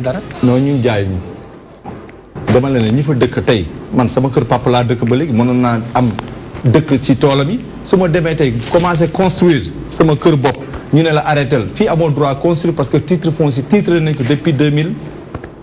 am na 2008 waaw ça veut dire am na borom daal. am na borom donc mos a am këyit soo demee domaine foo mën a dem mën a am benn këyit loolu moo sonal tey waa Tivaouane Peulh. mais man loolu man pour man yomb na nag. waaw yomb na trop bu dee noonu la demee. non loolu yomb na. Tivaouane Peulh ni mu mel. ay nit dëkk fa. d'accord. mais hélico bi romb rek photo benn kii ñu jaar ci suuf photo wut ay kii diw moom lii. nga nekk fa ñu ñëw xëy bis génnal. non loolu dafa yomb tey lu mel loolu mën nañ ko def te mairie bi nekk si koñ. loolu réalité de titre yi aussi ñi nga xam ñooy délivrer titre yi aussi ñu bëri ñuy délivrer titre yi loolu aussi ñoom liggéey xam nga d'accord xam nañu sax nga jël benn titre foncier wala benn acte de vente jaay ko ñaar ne ñeenti nit loolu xam nañ ko parce que bëri na mais nag yaakaar naa ne nit mënul ñëw rek nga ñëw lu mel ne 150 hectares nit jël ko tiitire ko jox ko ay nit ba ña nga xam ne ñoo fa nekkoon seen biir tool nekk fa seen i dëkkuwaay nekk fa ñoo xëy bés ni la génnal ndax di wax moom loolu yaakaar kon mairie bi lan mooy njariñam foofu non mairie bu bees la Tivaouane Peulh mais avant communauté rurale la woon suuf si dañ ne domaine national la loolu moo ñu sonal domaine national dañ ne état moo ko moom kenn moomu ko mais c'est grave donc loolu foofu rek président damay ñaan président Macky Sall na xoolaat loolu parce que tey domaine national yow nga toog 100 ans vraiment ci fenn ñu ne la moom moo suuf si ñu koy génne loolu moom moo ñu sonal dañu bëgg tey le domaine national la bëri côté technopole bi am nañu am problème yu mel noonu donc da ngay xëy su nekkee domaine état moom kenn mënu ci def non mais même à ce sujet Ndeye dañoo war a changer statut bi parce que communauté rurale ñu nekk domaine national bu ñu demee ba ériger leen en commune dañoo war a changer statut suuf boobu mënatul nekk domaine national parce que c'est des gens c'est des entités citoyennes qui vivent là-bas ñoo xam ne dañoo war a am ay kër yoo xam ne légalement dañ koy moom légalement mooy lan nga am titre foncier boo xam ni dafay reconnaître devant l'autorité que yow yaa moom kër gi donc loolu mairie bi am na si autorisé am na si benn responsabilité boo xam ne war na ko dox envers l'autorité étatique pour que population yooyu mën a nekk légalement dans le droit. moo tax tey premier ministre recevoir ñu pour ñu jël titre yooyu yëpp jébbal ko président Macky Sall mu dimbali waa Tivaouane Peulh dimbali waa domaine national parce que tey amatuñu fu ñu béyee amatuñu fu ñu dëkk parce que ba léegi suñu kër papier lañu dëkk te am nañu suuf am ngeen suuf te amoo leen këyit amuñu kayit. c'est ça mënoo am kayit mënoo am benn kayit foo am ñu ne la titre foncier numéro yow su ma la déggee li ngay wax nii en fait lan lay indiwaat sur la table mooy l'acte 3 de la décentralisation parce que bu mu dugg see ba léegi si la ñuy dégg yenn problème yi pas très loin fii nii cité Bissap xëy nañ benn jour rek ñu ne kër gi nañu génn keneen a ko jënd moo ko moom genre yu mel nii dañ koy dund très souvent te boo waxee ñi ci ginnaaw dañ naan la am nañu kayit donc aujourd'hui est-ce que du acte 3 de la décentralisation finalement c'est un échec. si foofu moom vraiment président war a ci taxaw. mooy acte 3 de la décentralisation bi mu waxoon. di leen wax ne villageois yi sonn nañ ci côté boobu. sonn nañ ku mel ne tey Tivaouane Peulh commune bu Tivaouane Peulh ak ay Bambilor ak yëpp dañu fatigué ñun nii mairie bi amuñu benn parce que ci suuf si la ñu waroon amee xaalis ñiy fay ay ordre de recette nga xam ne da ngay dem fay trésor pour mën a liggéey sa dëkk mais amul dañuy xëy toog amul kenn parce que mënoo dem def délibération foo xam ne titre foncier jàmbur la boobu soo ko defee mairie bi si boppam si kaso bi la jëm mënul nekk donc mairie bi meuble la dañuy xëy rek toog mais tamit yéen mairie am ngeen ci yéen responsable parce que souvent am na ci ay disons ay businessman laa mën a tuddee yoo xam ne dañuy ñëw souvent ci gox yu mel noonu ne nangam laa soxla dama fi def benn projet ngeen ànd ak ñoom jëlee leen fa yu mel noonu tamit dañ koy dund moo tax ñu ne leen yéen responsabilité bi ngeen ci am war ngeen mën a taxaw kay taxaw wàllu woowu mooy responsabilité bi ngeen ci am dégg xam nga titre foncier moom moon délibération parfaitement tey titre foncier fu mu nekk ma ne la dëkk bi dañ ko titré ñun dañuy xëy toog parce que amoo droit sax génnee nit pour def fa benn projet ñun tey ñu ngi am problème marché bu Tivaouane Peulh juddoo fa yaroo ba toll li ñu toll suuf si des fa mënuñu am fu ñu def marché bu Tivaouane Peulh ku ko xam ne xat na parce que marché bi si biir dëkk bi la fu ñu teg marché bi ñu ne foofu titre foncier numéro am na ku fa moom c'est grave garage tey fi ñuy dawalee oto yi yëpp dafa nekk si jumaa ji fu ñu laal ñu ne ñu titre foncier numéro mënuñu fexe ba Tivaouane Peulh dafa dañu tànc mais ñooñu ko moom noonu est-ce que ci biir Tivaouane Peulh lañ dëkk wala dañoo ko jël noonu rek li ma la wax ni leer na parce que tey ci ginnaaw Cyprès 150 hectares Cyprès léegi loolu lañ fa jël primature bi nga xam ne keroog premier ministre boobu def ne man la du ma xaar yëguma ko nii la def bikam tracé mu ne loolu man la loolu moom day daj APIX titre foncier APIX dafa ñëwoon toxal waa comment dirais ñi nekkoon si mbënn bi Tivaouane Peulh vraiment di remercier Banque mondiale ñu liggéey bu rafet da ngay ñëw fekk sa tool nga jonkoon ñu jàppale la dédommagé la dimbali la ba nga am kër ba nga toog utal la élevage ba lépp ñu jël ba mais dafa am ñoo xam ne ñu ngi biir APIX ay employé APIX am fa 10 hectares yoo xam ne wala 20 hectares yoo xam ne jël nañ ko xam lan la ñu wax ñu ne dañ ko titré pour am comment dirais-je coopérative APIX yow yaa ngi fayee ko tey salaire nekk APIX nekk patron di fayee ko 500 wala 600 000 francs ba pare nga da ngeen def coopérative ñëw nangu suufu baadoole yi pour ñëw dëkk fa encore mais ñu fan lañ jëm loolu moo sonal waa Tivaouane mais benn soo waxee waa Descos ñëw fa indi ay livre loolay wax ni nag Descos ay lijjanti lépp am na Descos aussi war nañu wax si affaire am na ñoo xam ne dañ fa ñëw am na benn part tey sama rakku papa dañ ko dóor ay livre ba bëggal génn gone Assane ah bon rafetul mais xam nga la mooy problème foo xam ne xool 50 ans mu ngi toog foofu di fa béy xam naa ñu ne ko génnal moom ñu tànc ko génne ko teg ko fële tey terrasse toj foofu yëpp donc président Macky Sall la ñu ñaan foofu nañu dimbali nit ñi sonn nañ mais malheureusement état mooy fonctionner noonu parce que état këyit la xam day prouver rek carrément peut-être ni ñu tëggee acte 3 de la décentralisation moo desee prévoir yenn problème yi nii parce que ñu bëri dañ ciy profité ñëw def titre foncier parce que domaine national amul lenn lu koy justifier tey jii ni état këyit la xam borom titre foncier yooyu foo leen munti yóbbu ci yoon ñoom ñooy am raison parce que ñoom ñoo indi ay këyit yu valable tey jii problème bi ngay am wakaam lébu yi moom la ñuy jooy chaque jour parce que dañuy ñëw ne fii suñu maam moo fi sant Cap Vert ñu ñoo ko moom ñu ne leen ana seen i këyit amuñu benn këyit benn politicien bu am doole mooy ñëw sant léegi keroog dama doon romb Tivaouane Peulh ma gis ñu def ay affiche def vente interdite jusqu'à xawma 2019 lan moo waral loolu expliquer ñu loolu noonu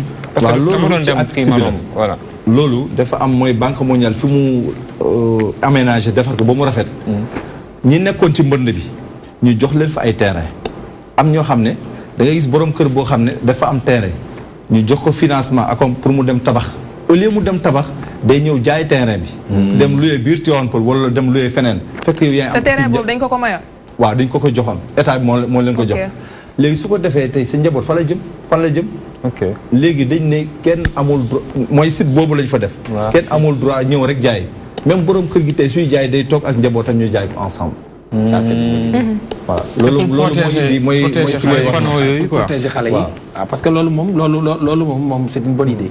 parce que nag xale yi tamit yii di ñëw comme yéen parce que sànq maa ngi yow sa heureusement yaa ngi dëkk sa kër papa këram valable na am na titre foncier mais yow tey sa doom yi amagul domaine national la ba léegi.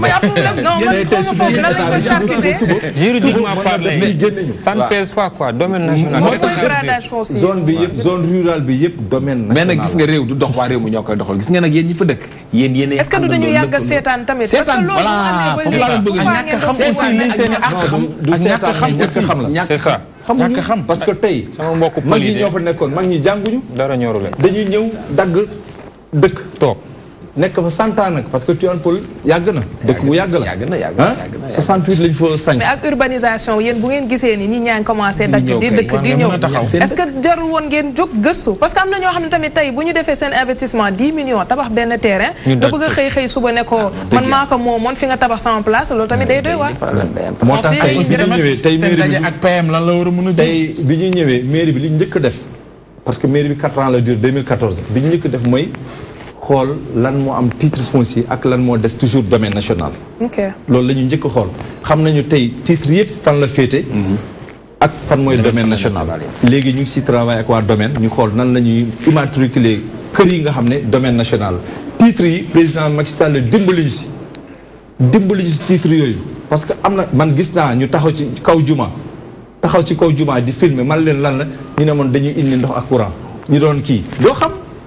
parce que xam nga ndeke benn promoteur moo leen jël pour titrer ñan ñooy defar titre foncier yooyu ñan ñoo koy defar. ñu koy defar aussi loolu c'est ça ñan ñoo koy defar il faut ñu def enquête parce que mooy Pape Ousmane dafa ay businessman y a des businessman yoo xam ne boo demee sax ñoom ña nga ci seen biir ñan ñoo koy defar ña nga dëkkandoo ak ñoom ci seen biir lan mooy prouver que titre foncier yooyu c'est valable tey turam mooy AD Invest waa ji dafa ñëw biir Tivaouane Peulh foo xam ne am na jàkk am na école am na lépp mu ne damay ñëw pour defal leen ndox ñun xamuñu mu titre foofu yëpp 29 hectares 26 hectares.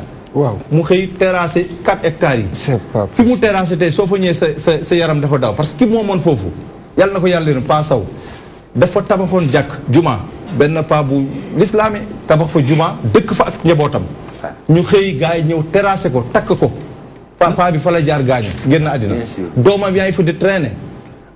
mu ñëw 6 hectares yi ñu tabax fa tey ay immeuble ñu ngi taxaw biir Tivaouane Peulh bi ñu xamee 20 hectares yi des.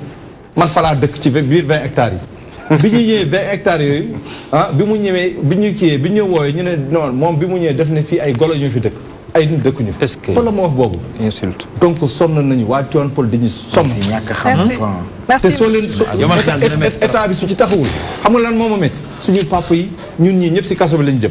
c'est sûr. xam li ma la parce que aussi doo seetaan leneen li doo ñëw jox ko foofu 50 ans kilif nit ñëw nit dafay dee. nit dee na fa parce que seen toj yi passé mooy waa bi ñuy toj. borom camion bi doon kii dóor kii bi. bâtiment bi moo daanu si ko mu dee. ki doon toj le bâtiment daanu ki doon toj. ci loolu moo tax ñu arrêté moo tax premier ministre keroog dinaa maa ngi koy remercier waat encore. dafa taxaw mu ne toj dootu fa am. léegi toj dootu fa am aussi ak këyit na am accompagnement am këyit loolu moo ñu ñor. Lerna, monsieur Boubacar Ka, premier adjoint au maire, Tivaouane Peulh, n'est également responsable apériste, producteur agricole. Nous observons une page publicitaire et juste après, nous attaquons la deuxième partie.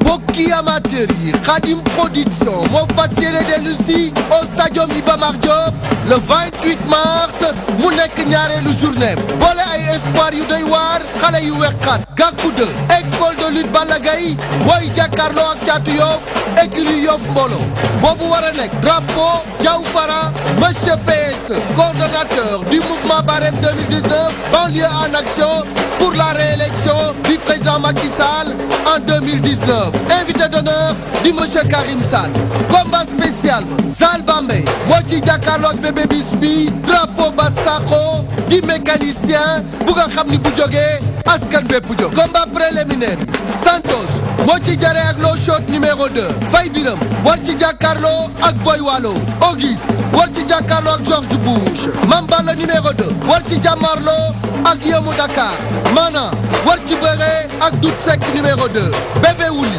moo ci jàmmarloo ak Reenu Guy gi Kanabas war ci bëree ak Pape Morlo numéro 2 Lat Dior war ci jàkkaarloo ak Baro waaye nag bés boobu Khadim Production mi ngi ci ànd ak Diaw Fara jël lépp delloo ko son excellence le président de la République Macky Sall Marième Faye Sall première dame présidente fondation Servir le Sénégal madame Aminata Touré envoyé spécial du président de la République honorable député Awa Niang questeur à l'Assemblée nationale responsable des femmes de Pikine Pape Gorgui Ndong ministre de la jeunesse monsieur Modou Mbène Diop directeur Ndiambour Essa responsable APR ca Yeumbeul Sud monsieur Abdou Karim Fofana directeur de l'agence du patrimoine bâti de l'État docteur Cheikh Kanté ministre en charge du PSE monsieur Issa Diop coordonnateur de la jeunesse Benno Bokk Yakaar de Pikine maire de Pikine Est monsieur Abdoulaye Timbo coordonnateur de la ville de Pikine ak l'ensemble des membres de la CRIC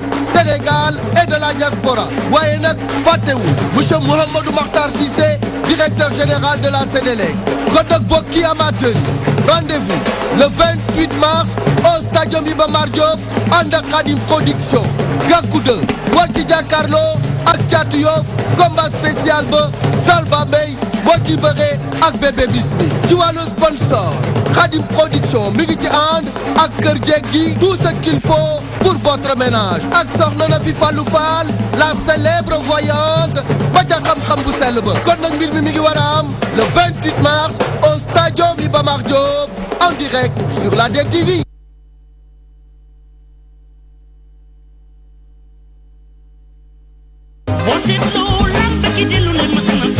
mbokk mi yàlla ma laaj kañ la bis baa ngi noonu Serigne Modou Niang le promoteur de l'internat dellusiwaat na ci stade Iba Mar Diop ndaw lu rëy jeudi le 29 Serigne Modou Niang ñan lañ indil Modou Awatine borom technique bi doomi Bawol ji war a dajeeg kan Brise de Mer bu jógee Yoof jóg kooku ma war a dajeeg Modou Awatine ñu ni mbokk yi Serigne Modou Niang ndax foofu nga yem mu ni yem ma foofu rek damaa jëli ndigal boole ko kan 10 000 problème Serigne Modou Niang yemul foofu jëli kan Diaw Fara war a laaleeg Tidiane Faye numéro 2 Zerzan war a laaleeg Thiatou Bambay Building war a laaleeg Thiatou Réseau Ndamal Daaru war a laaleeg Bonis Zal bu Gonaas di dajeeg MC Bébé Jackson war a dajeeg Abada Robert war a laaleeg Bébé Modulo doomu Géto menn mi war a dajeeg Pape Thiam sëñ Modou Niang ngi ni drapeau boobu kan lañ ko tuddi booba mu ni ma Samba Dieye groupe baax mi nga xam ne ci baax rek lay dox sëñ Modou Niang ana bis lu mu rëy rëy am na ñu la wala gunge mu ni lan Zanar assurance soxna na fi Fallou Fall Sokosin ciy sëñ Modou Niang bis baa ngi noonu mbokk yi bisu lamb la bisu espoir la Modou Awatine Brise de Mer jeudi le 29 mars ci stade Iba Mar Diop en direct DTV kay sëñ Modou yàgga lamb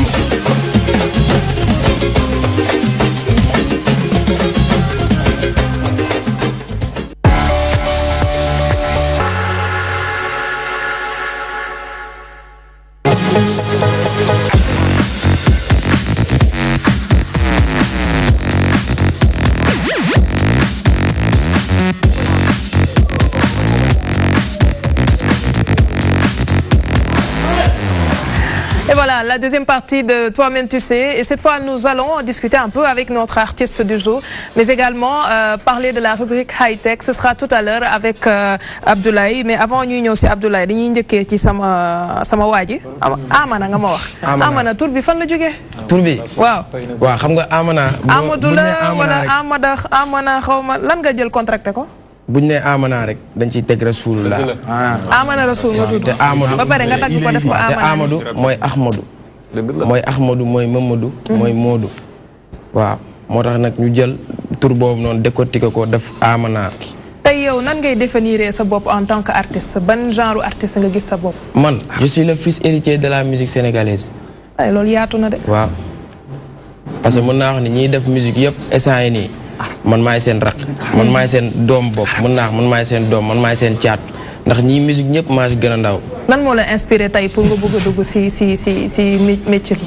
lan moo ma inspiré parce que man xam nga dama xaw a jaar fu métti nag parce que dama jaar ci Papa Gilles Gueye moom mi ngi nekk Géejawaay foofu ma daan fa doxantu rek daal romb booy ñuy répété ci biir ak moom guitariste la.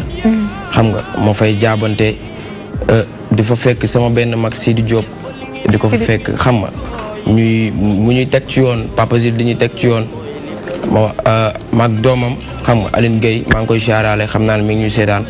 xam nga loolu moo ma attribué wu ba ma dugg ci musique bi et puis ma doon ànd ak ñaari gaayan ñoo xam ne dañ maa bëgg lool ba pare ñoo ma yokk fit man xale laa amaguma sax 20 ans. ñoo ma yokk fit muy Bass Mbaye ak Cheikh Diouf ak Mbaye Diagne parce que ba may teg orchestre boobu amoon 18 ans. te tey waykat yi bëri nañ loolu tout tànk yi ku nekk bëgg a lancé wu. si way bi. tey ndax yaakaar nga ni bu si ñëpp sooboo nii comme ni ngeen koy defee. dina tax musique bi gën a jëm kanam. waaw pour man maanaam bu ci ñëpp sooboo rek te xol yi ànd doon benn musique bi dina jëm ci kanam. ak talent am. ak talent am tamit. sans talent sax sa xol bu rafetee rek. boo ndax bëgg bu baax boo ko naree way kenn du la déglu. mais boo bëggee dara yàlla suñu borom mën na la dimbali ba suturaal la ci fépp foo dem boo fa defee dara même bu fekkee baaxul sax nit ñi dina leen neex maanaam bëgg-bëgg bi mooy feeñ foofu noonu. mais talent tamit dafay compter parce que talent mën nga bañ a doon dara mais buñ la déggee nga way rek nit ki la gis xeeb la lool mën na ne diw kat kii kat baat bi neex na jàppale la amul kon nañ ko jàppale. comprendre nga mais sans talent tamit am na ñoo xam ne am nañ sans talent xamuñu dara mais buñ sañsee toog. non yow am nga talent parce que bu ñu la déggee sànq xam nañ am nga talent. am na leneen loo xam ne dañ koy remarqué aussi très souvent mooy artistes yu ndaw yi. bu ñuy doog a commencé bu méttee torop ci ngénte yi nga leen di gis. wala si anniversaire yu neex yi. genre affaire yu mel noonu. wala ay jàkkaarloo. wala ay jogante effectivement du bu méttee torop de. man damay joué jàkkaarloo samedi bi passé rek joué naa jàkkaarloo. damay jël sama orchestre di ko teg ci mbedd bi. waaw boo ma fayee lu ko jar ma tegal la mariage joué la mariage. ñaata nga si am loolu dox na. non xam nga rek yaa ma gën a. non dañ koy def pour dimbali maam xam nga pour dimbali maam ak sunu papa parce que sunu papa it seetaanuñu. waaw seetaanuñu sunu famille papa seetaanuñu. waaw parce que il faut ñu def ko ñu ngi ñuy encouragé di ñu yokk fit di ñu yokk doole moo tax chaque jour dañ ciy nekk duñ bàyyi. dafa gum nga album wala da nga am ay single yoo jot a génn. non dafa guma album def naa ñaari single benn bi maa ngi ci ànd ak Ngaaka Blindé maa ngi koy nuyuwaale au passage. ko ñaanal mu génn. yooyu daal nga dafa gum nga est-ce que di ngay faral di génn di produire comme ñeneen artistes de manière générale ñu retrouver le sur scène ku la bëgg a gis tey di la bëggee mën a dem seetaan la. waaw instant yi ñi ngi ci ay projet sax ñu ngi ci ay projet incha allah le 20 avril maa ngi Raven Night Club. may def sama anniversaire. soo paree da ngay jaar service commercial. am nga ay projet rek nga ne ma maa ngi. dem maa laaj ay projet te man instant yi loolooy sama. gis benn projet benn ki ma njëkk a laaj ne ma Amana yaa ngi waajal ma ne ko billaay sama grand théâtre bii ku ma ci mën a jàppale. yow ci ñuy sóor grand théâtre nga dënd dem. Raven mooy sama grand théâtre bi Raven bii nee naa leen mooy sama grand théâtre. gis nga artiste bu ndaw. waaw il faut nga jaar ci ay mbapat. jaar ci ay jàkkaarloo. jaar ci mariage jaar ci ay kii ñoom ñi ñoo tane ñi leen jiitu parce que ñi leen jiitu ay kasak moo amoon ay simb ay ngénte la sa nga yox ñu la may ñu. mais tey ñoom ay xale lañ ne am nañu chance boo xam ni fekk nañ seen mag yi teg dara tey dañuy indi sabar indi bala kii kora indi kii xam nga léegi instrument yi yomb na. parce que boo indee jëmbe indi cóol indi mbëng-mbëng indi ndeer ñu tegal la benn clavier rek affaire bi ñu mbalaxee dafay dem. mais baat bu neex boobu talent dafa am ñetti talent ñoo am. ki am talent te amul fu mu ko exprimer woo. kooku dañ ko war a jàppale. ki am talent te xamul ne am na talent kooku dañ ko war a déclencher. ki amul talent te bëgg amul talent mais bëgg na kooku dañu koy jàngal. parce que ñett ñooñu ñoo am. ki am talent te amul fu mu ko exprimer woo ñu jàppale ko mu am mu mën a exprimer wu. ki am talent te xamul ne am na talent ñu déclencher ko pour talent boobu mën a génn ci moom. ki nga xam ne nag amul talent mais bëgg na. parce que talent don la rek yàlla moo koy def ci nit. am na ñoo xam dañuy judd seen baat neex bu ñu la sax mu neex. am ñoo xam ni il faut ñu jàngal leen nii la note fii ngay taxaw. fii ngay déparé. woy leen parce que woy aussi dafa am yoon. parce que moom mii léegi ni mu woyee nii ci bit bi mu woy yombul nit woy ci. yombul de. gis nga beneen musique. pour nga woy dénicheur de talent. waaw non attention ma lay wax leen man je t'assure man. am na nu mu doon demee tuuti woykat laay doon. mais sama grande sœur moo dugg ñoo jël suñu famille woy Ndeye Fatou Ndiaye mooy sama yaay Adama Mbaye moom mooy jël woy yi ay saala bu doon woy man tuuti rek ma nekk woykat mais sama papa moo ma ci teel dama mos a def ay kasak yu neex ba maa ngi am ay 16 ans 17 ans ñu xëy bët set ñu xëy bët set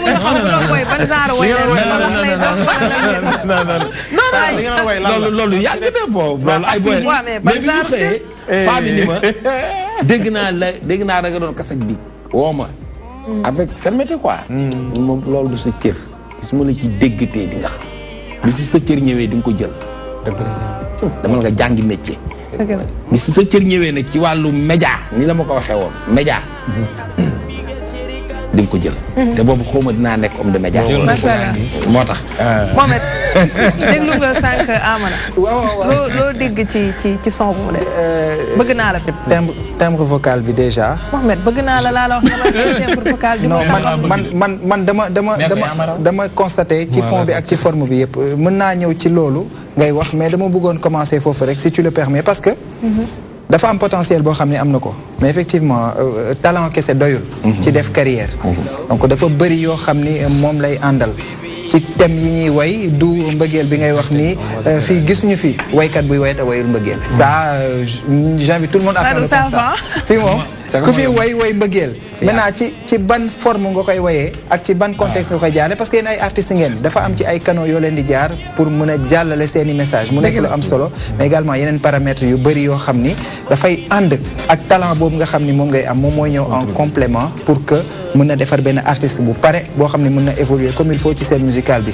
staff bi ci la bokk plan de carrière bi ci la bokk recherche yi yow en tant que artiste ci la bokk dem di tarbiyu ñi nga xam ne ñooy ay magam ñoo ko jiitu et cetera mais je pense que potentiel bi par rapport ak voix bi moo ngi fii déjà voix bu am portée la am bu yuuxoo da nga koy dégg et puis baat bi neex na quoi et donc il suffit juste mu jël yenn techniques yi et puis espérons que ça va aller tagg na la de dama bëgg nag nga wane sa bopp may ñu dara léegi fi nga toog nii ndax Mohamed li mu la defal ni yombul kat yi ma mooji baba mooji mindal bono taay ma sama baay booy laay wayaleey Abdoulaye Njaay baay de bëgg naa la baay yaay sa grand bonheur qui m'envahit au fond du cœur yaa ma jël du pee Muhammadu Rasulillahi ku waay jàpp na bi la gën ala kullu fadilin fadlalaaw ko koy bàyyi Fatima ak Rokhaya maami Ousseynou ak Assane xare Badar daak ya maama sama yaay jamay jooy ako doyloo woon Seyduna Muhammad maam yaa rafet jukko xaw ma dang ko judduwaale yow maamu Fatma Fall yëngal nga Père Sall dégg nga ko commencé na macha allah dafa woy mais dafa daane ci xaar mbay ma jaar xam nga lii yaa rafet jikko xaw ma dugg judduwaaleem dan la ko yere maam booy yaa rafet jikko woy yi booy yow li nga woy mag booy macha allah yow yàgg la woy sama dafa fàttali sama benn tante dafa amoon borom këram daa toogoon nii mu dem ci benn xew sama nijaay mer léegi nag bi mu ñëwee bu koy neexale yooyu naan ko yaa rafet dara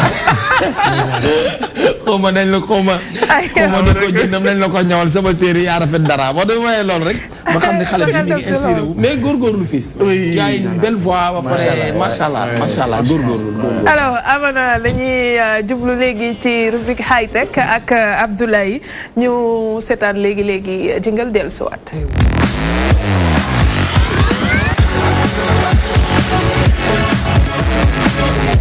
Actu High-Tech Top 3 des technologies pour améliorer notre cerveau.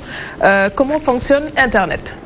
Oui, en fait, dañuy commencer par Actu bi voilà top 3 des applications yi nga xamante ni day interagir ak suñu cerveau pour may ñu mu gën a améliorer donc comme genre Alaaji Sall bi Guèye bi wala man wala ñun ñëpp dañ koy soxla parce que dañoo exactement community manager futur community manager dañoo toll ci jamono boo xam ne les gens sont stressés les gens sont inquiets pourquoi parce que la vie est chère donc vous voyez beaucoup de choses ne fonctionnent pas donc dañuy soxla ay technologies yi nga xamante ni ci santé comment dirais-je e-santé lañ koy waxee quoi internet des santé ou bien technologie des santé dañuy def ay recherche par rapport ak ay technologies yi nga xamante ni mooy internet des objets moom la ñu woowee internet of things donc ça permettra ngay jël ay objets yoo xam ne da nga koy sol da nga koy takk muy interagir ak sa téléphone donc day am ay genre gadget yu si nekk ay électrodes yi interagir ak sa cerveau bi pour di commander yow nan ngay xalaatee nan ngay fonctionner say rêve sax léegi mun nga ko contrôler à travers ton téléphone donc ma am yenn application yu ma si choisiroon donc 7 la woon ma condensé ko ma def ko 3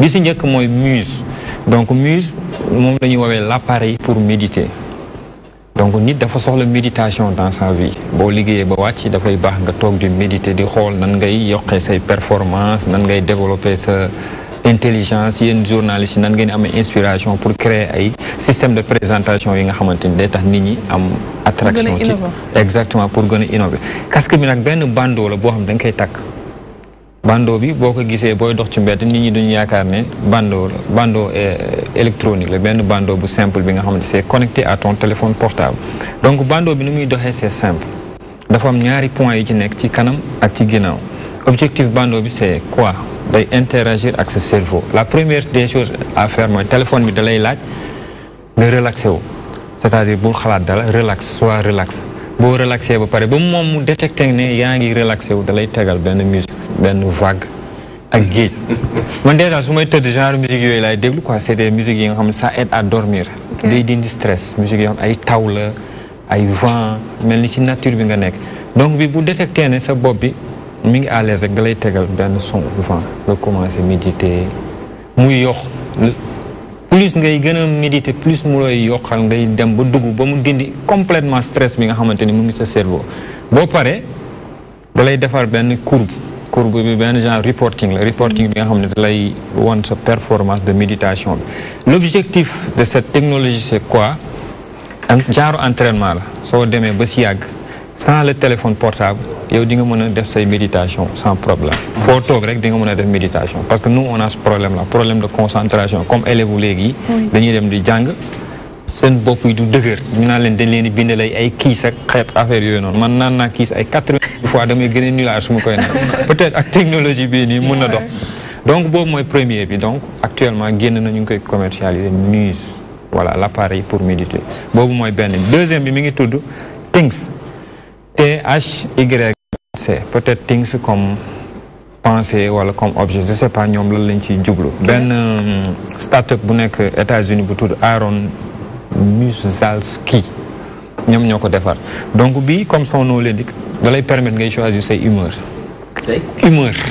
comme tey mun naa yow rek mer ñëpp waaw comme l'homme Casamance des fois lu muy dikkale fii tawa fi di présenté mer ñëpp waaw nga xëy rek cuub comme correspondant kenn xamul la daal nga mer ñëpp comprendre dama ci profité wala nga xëy rek kontaan waaw appareil bi moom da lay permettre ngay choisir say humeur waaw boo meree donc boo solee casque bi aussi benn genre casque la bu nga xam ne benn nopp la tu vois malheureusement j'ai pas amené les images peut-être après di ngeen ko am moom aussi dafa am ñaari électrode bon physiciens yi xam nañ ko c'est des voilà gadgets yi nga xamante ni ça permet aussi d'interagir avec le cerveau à travers yenn ondes yi donc bii dañ koy méngaleeg ñaari affaire benn bi kaasu vin boo naanee sàngara ni sensation bi ngay am quoi est-ce que wala buy am nga dëgg moom tamit niroog vin. Abdoulaye bu déglu Pape Ousmane. xanaa xam nga damay jël balaa may ñëw. moo tax tey moom la ngaa jël moo tax sawar la. Pikine laa dëkk de man a yow Pikine leen dëkk de ah. Abdoulaye man a yow. mënul ñàkk ñuy jël. léeg-léeg ñuy ñam tuuti. mënul ñàkk comprendre nga dafa am deux électrodes benn bi moom la ñuy méngale ak casse de vin bi boo ko naanee boo activé côté boobu sensation da ngaa màndi ngay am donc beneen bi tasse de thé am na ñoo xam ne thé buñ koy naan voilà am na ñoo xam ne buñ ko naanee dañuy soulager am na ñoo xam ne buñ ko naanee seen bopp du métti donc noonu lay defee boobu aussi à travers ton téléphone portable. image waaw exactement. bii nii la voilà bii nii la boobu aussi à travers casque bii nii dafay contrôler sa cerveau boo meree muy am ay agissement yu muy def par rapport ak ñaari zone cerveau yi parce que cerveau dafa am nu mu bindoo zone bu nekk dafa am ay sensation yu fa nekk. mais maanaam moom boo meree moom dafay dalal quoi. boo buggee mu dalal la.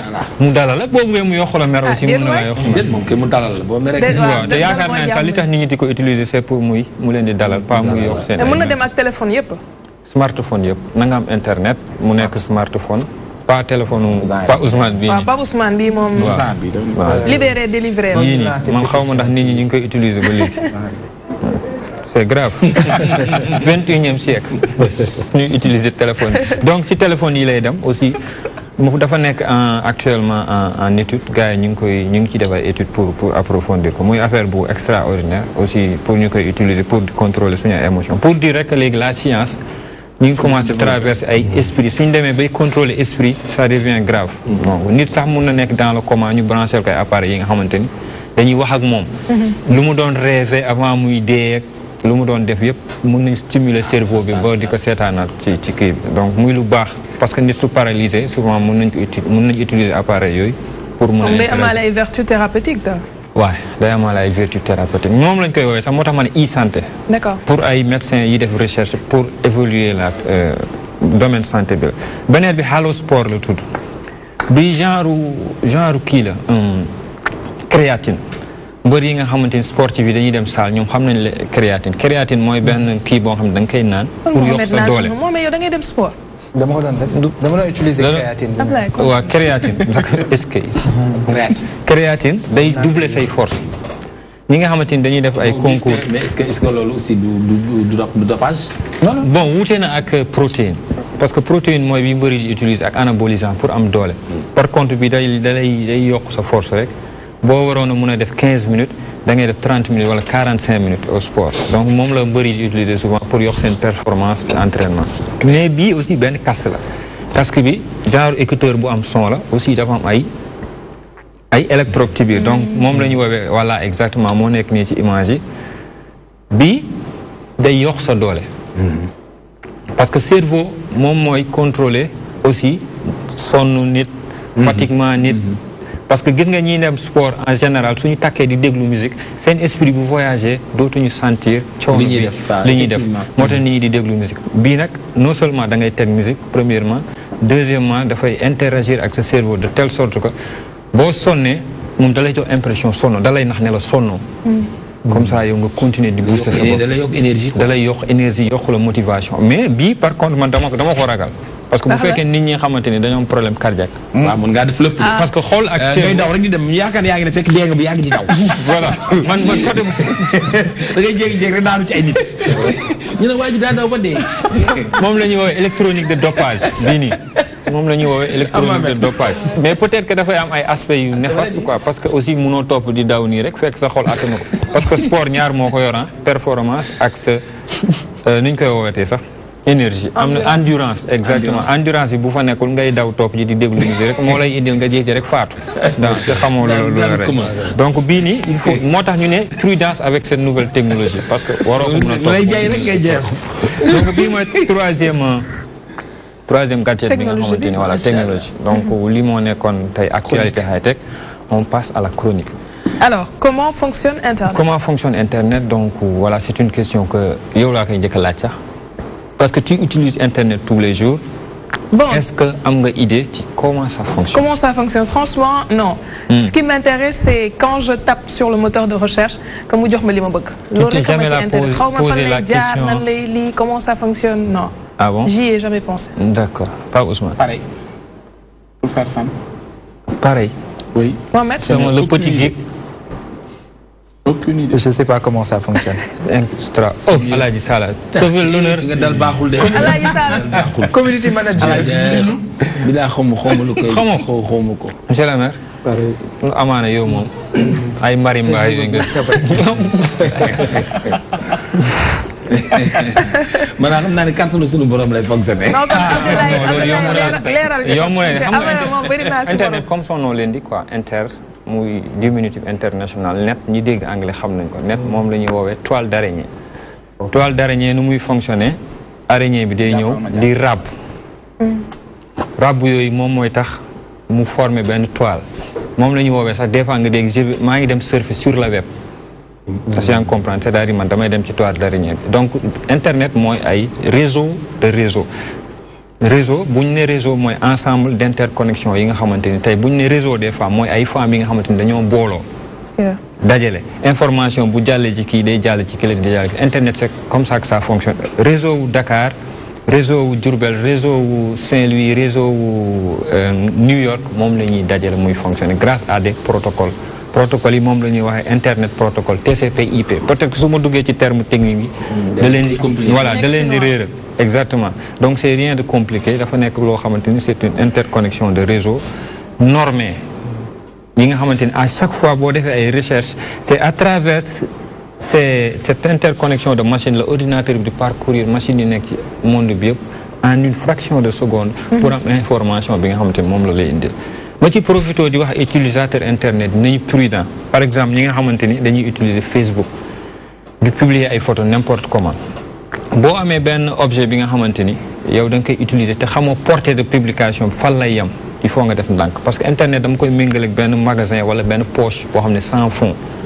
lépp loo ci xas ba dugal day dem mënatoo ko contrôler xamoo fan lay daj te imagine nga am benn poche boo xam ne boo fa dugalee 100 francs xamoo 100 francs bi fu mu teerijee la preuve da ngay gis benn photo bi nga xamante ni man mun naa ko publier tey sama photo Aram gis photo bi mu neex mu télécharger ko dugal ko ci machine am donc photo boobu noonu génn na internet mu ngi dugg ci machine tey yow boo supprimer photo boobu noonu Aram am na possibilité dugalaat ko parce que am na photo bi donc il faut faire très attention dama koy méngaleeg benn lu tax ma choisir Aram parce qu'elle me plaît quoi en fait c'est ça c'est la première fois may présenter jigéen nekk ci plateau bi correspondant bi ma fi doon taxaw di ma dagg moo tax sa tey dafa mel ni Aram dala privilégié déedéet 40 rek mu jox ko déedéet xam nga Aram da ngeen a xaw a bokki dap xam nga Aram fu bëgg électro internet moo tax li may wax xamoo leen ci loolu tax xam naa ne mu ne léegi damay indi ay chiffres de 2000 à 2009 le nombre d'internautes est passé de 394 millions à 1,858 milliards donc en 9 ans de cela donc en 2010 22% de la population mondiale amoon nañu accès ci internet imagine 22% de la population mondiale muy extraordinaire avec 1 milliard d'ordinateurs chaque jour aussi dañuy def 1 milliard de recherches sur Google donc loolu mooy wane Google la moo tax ñu am tey seen fortune bi ñu am 300 millions d'internautes dañuy lire ay blogs 2 milliards de vidéos visionnées quotidiennement sur YouTube 2 milliards de vidéos à chaque fois chaque jour ay nit dañuy dugg YouTube di visionner actuellement en 2014 bon parce que en 2017 defaguñu chiffres yi donc 2014 3 milliards de personnes ñoom ñoo nekk ci internet 43,6% de la population mondiale près de la moitié je dirais même actuellement en 2017 donc plus de la moitié population mondiale bi indigènes yi y compris tout le monde utilise internet 78% de la population européenne ñu ngi ci internet 57,4 Amérique Afrique moom comme dañoo nekk benn continent bi nga xamante ni suñu dara kiiwul xaw ma ñaata % ñoom ñoo fi nekk donc muy lu extra amuñu statistique yu leer amuñu statistique donc nit ñi il faut faire attention à internet kan moo waxoon internet netul maa doon net bi netul Facebook du fees donc ngeen def ci ndànk dëgg la leer na lañu Abdoulaye merci dans sa rubrique high tech ñu jeexalee ak Alaaji Sala Bigué ak avis du jour avis du jour de tey dañ koy jël ci xam nga poche bu bënn comme une transition jigéen buy sëy dañ koy jox ñaari valise boo xam ni dafa fermé ak valise boo xam ni fermé wul la plupart saa boo gisee couple di xuloo ku jigéen ki danaa ko góor gi defaloo ma dara dëgg la wallaay loo ñëwee loolu loo ma defal parce que loo ko defal ci lu baax rek ci biir seen la koy def mu réer loo ko def ci lu bon mu def ko ci bu baax loo ko def ci lu bon mu def ko ci bi baax loo ko def ci lu bon ci lu baax mu def ko ci bi senn heure boo leen xuloo day diri bi nga xam ne mooy li nga ko def ci lu bon boobu moo kii mu la lii rek nga ma defal boo xoolee yow lu bon rek lay doon da nga dul gis sax loo ko defal nag ci lu baax mu def ko ci biir senn mais ki ngay indi sa kër di ko dundal di ko sàng di ko wodd di ko protéger kooku bu nee defaloo ma dara mere tax mu wax ko kon moo tax ñu toujours góor bu mu tenir compte ci li ko soxnaam di wax dëgg la parce que waxi mer la góor tamit du mer dóor dafay rus dóor lex bi nga téye war ko raay boo demee ba xàcc dóor dóoroo lex ba lay wax ngay lay génn ngay tànc lay génn rek ngay tànc waaye dóoroo lex ba moo tax toujours góor ak jigéen bu leen yàlla boolee. bu dee ànd li nga waxoon. yaa xanaa da ngaa dama ni góor. day rus dóor mais du mer dóor. waaw lex bi nga téye di ko raay. boo jékki-jékki xàcc sa loxo dóor ci. dóoroo lex ba lay génn ngay tànc. waaye ku takk pànk xuloo ku takk doxkat fiir. yeggalil ku takk xuloo kat dóor. ku takk xulookat dóor. ku takk doxkat. doxkat fiir. ku takk pànk xuloo. ku takk waxkat dóor. lu ñuy muccal. li ñuy muccal muñ muy écrit bi suñu borom bokk. jërëjëf muñ. muñ rek. boo ko mënul rek nekkatoo muñ. écrit bi yàlla suñu bokk yàlla moo di inna allaha maa saabiriin yombul na nga am esprit de dépassement am grandeur. il faut nga mën a muñ. jigéen ku ko takk faaw nga muñal ko boo ko muñalul doo ko yor. jërëjëf Pa Ousmane maa bay Mohamed un dernier mot. alors li ma bëgg a tëjee tey mooy li Papa Sall tëjee si avis du jour. nañu tappe xol yi nañu bëggante àdduna bi fi mu nekk nii pëccëxoo na nit ñaa ngi dem dans tous les sens d'habitude on aime les personnes et on utilise les choses mais léegi ce sont les choses qu'on aime et ce sont les personnes qu'on utilise il faut que nit ñi delluwaat si valeur. c'est important Pape. nañu bëgg yàlla duñu bàyyi mu. Pape le philosophe. nañu bëgg yàlla monsieur Ka. waaw man damay gërëm di sant rek di leen sant waa DTV vraiment émission bi neex na di sant aussi waa Tivaouane Peulh ñi nga xam ne ñoo ma yónnee fii parce que aw ma lu dul Tivaouane Peulh commune bu Tivaouane Peulh maa ngi leen di sant au passage mooy chef du village yeeg imam yeeg délégué de quartier ñëpp conseil municipal bi ñoo ma permettre ma ñëw fii maa ngi leen di sant di leen gërëm di leen aussi wax ne président Macky Sall ñu ngi koy sant di wax toujours mooy suñu titre yooyu ñu wax fii titre foncier yi nañu dimbali premier ministre dimbali leen ñu titre foncier dem Tivaouane Peulh nekkat si jàmm maa ngi leen di gërëm leen sant. leer na Abdoulaye ton dernier mot. voilà man dañoo nekk ci monde boo xam ne léegi il ne s'agit plus d'être bon pour s'en sortir il s'agit d'être parmi les meilleurs donc gars yi donnez-vous à fond dem leen ngeen jàngi parce que jamono ji léegi baax rek doyatul il s'agit d'être parmi les meilleurs loolu laay dénk jeunes yi tey. Amana ma mujjee si yow te man xam na maa mën a aviser dama lay bàyyi nga def sa dernier mot waaye rek may tëjeeg lu neex. waaw di santaat fans yi rek xam nga ñun moom dañoo bëri ay fans. waaw man sax si laa bokk. Guédiawaye Pikine Parcelles Kër Massar dañoo sama fans yi dañoo sonn si man Tivaouane Peulh xam nga fu nekk ay yëmbal benn baraak barki sëñ Bam dama bëri ay fans grand Ahmed sama fans la moom sama fans number one la waaw di siyaar fans yëpp di bëggee déjà création kooku sama magu yaa ngi commencé dama koy bëggee rek. maa ngi koy bëggee waaw may ma dara ma tëjee ko. Siré Marna Mariasin may ko ndox mu naan. Siré Marna Mariasin may ko ndox mu naan. fii ku fi mbaraan langal na la wari jinem yaay.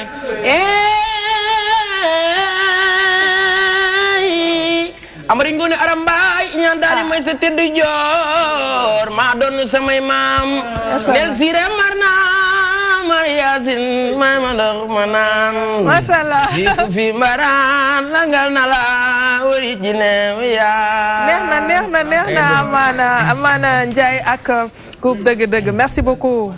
Merci.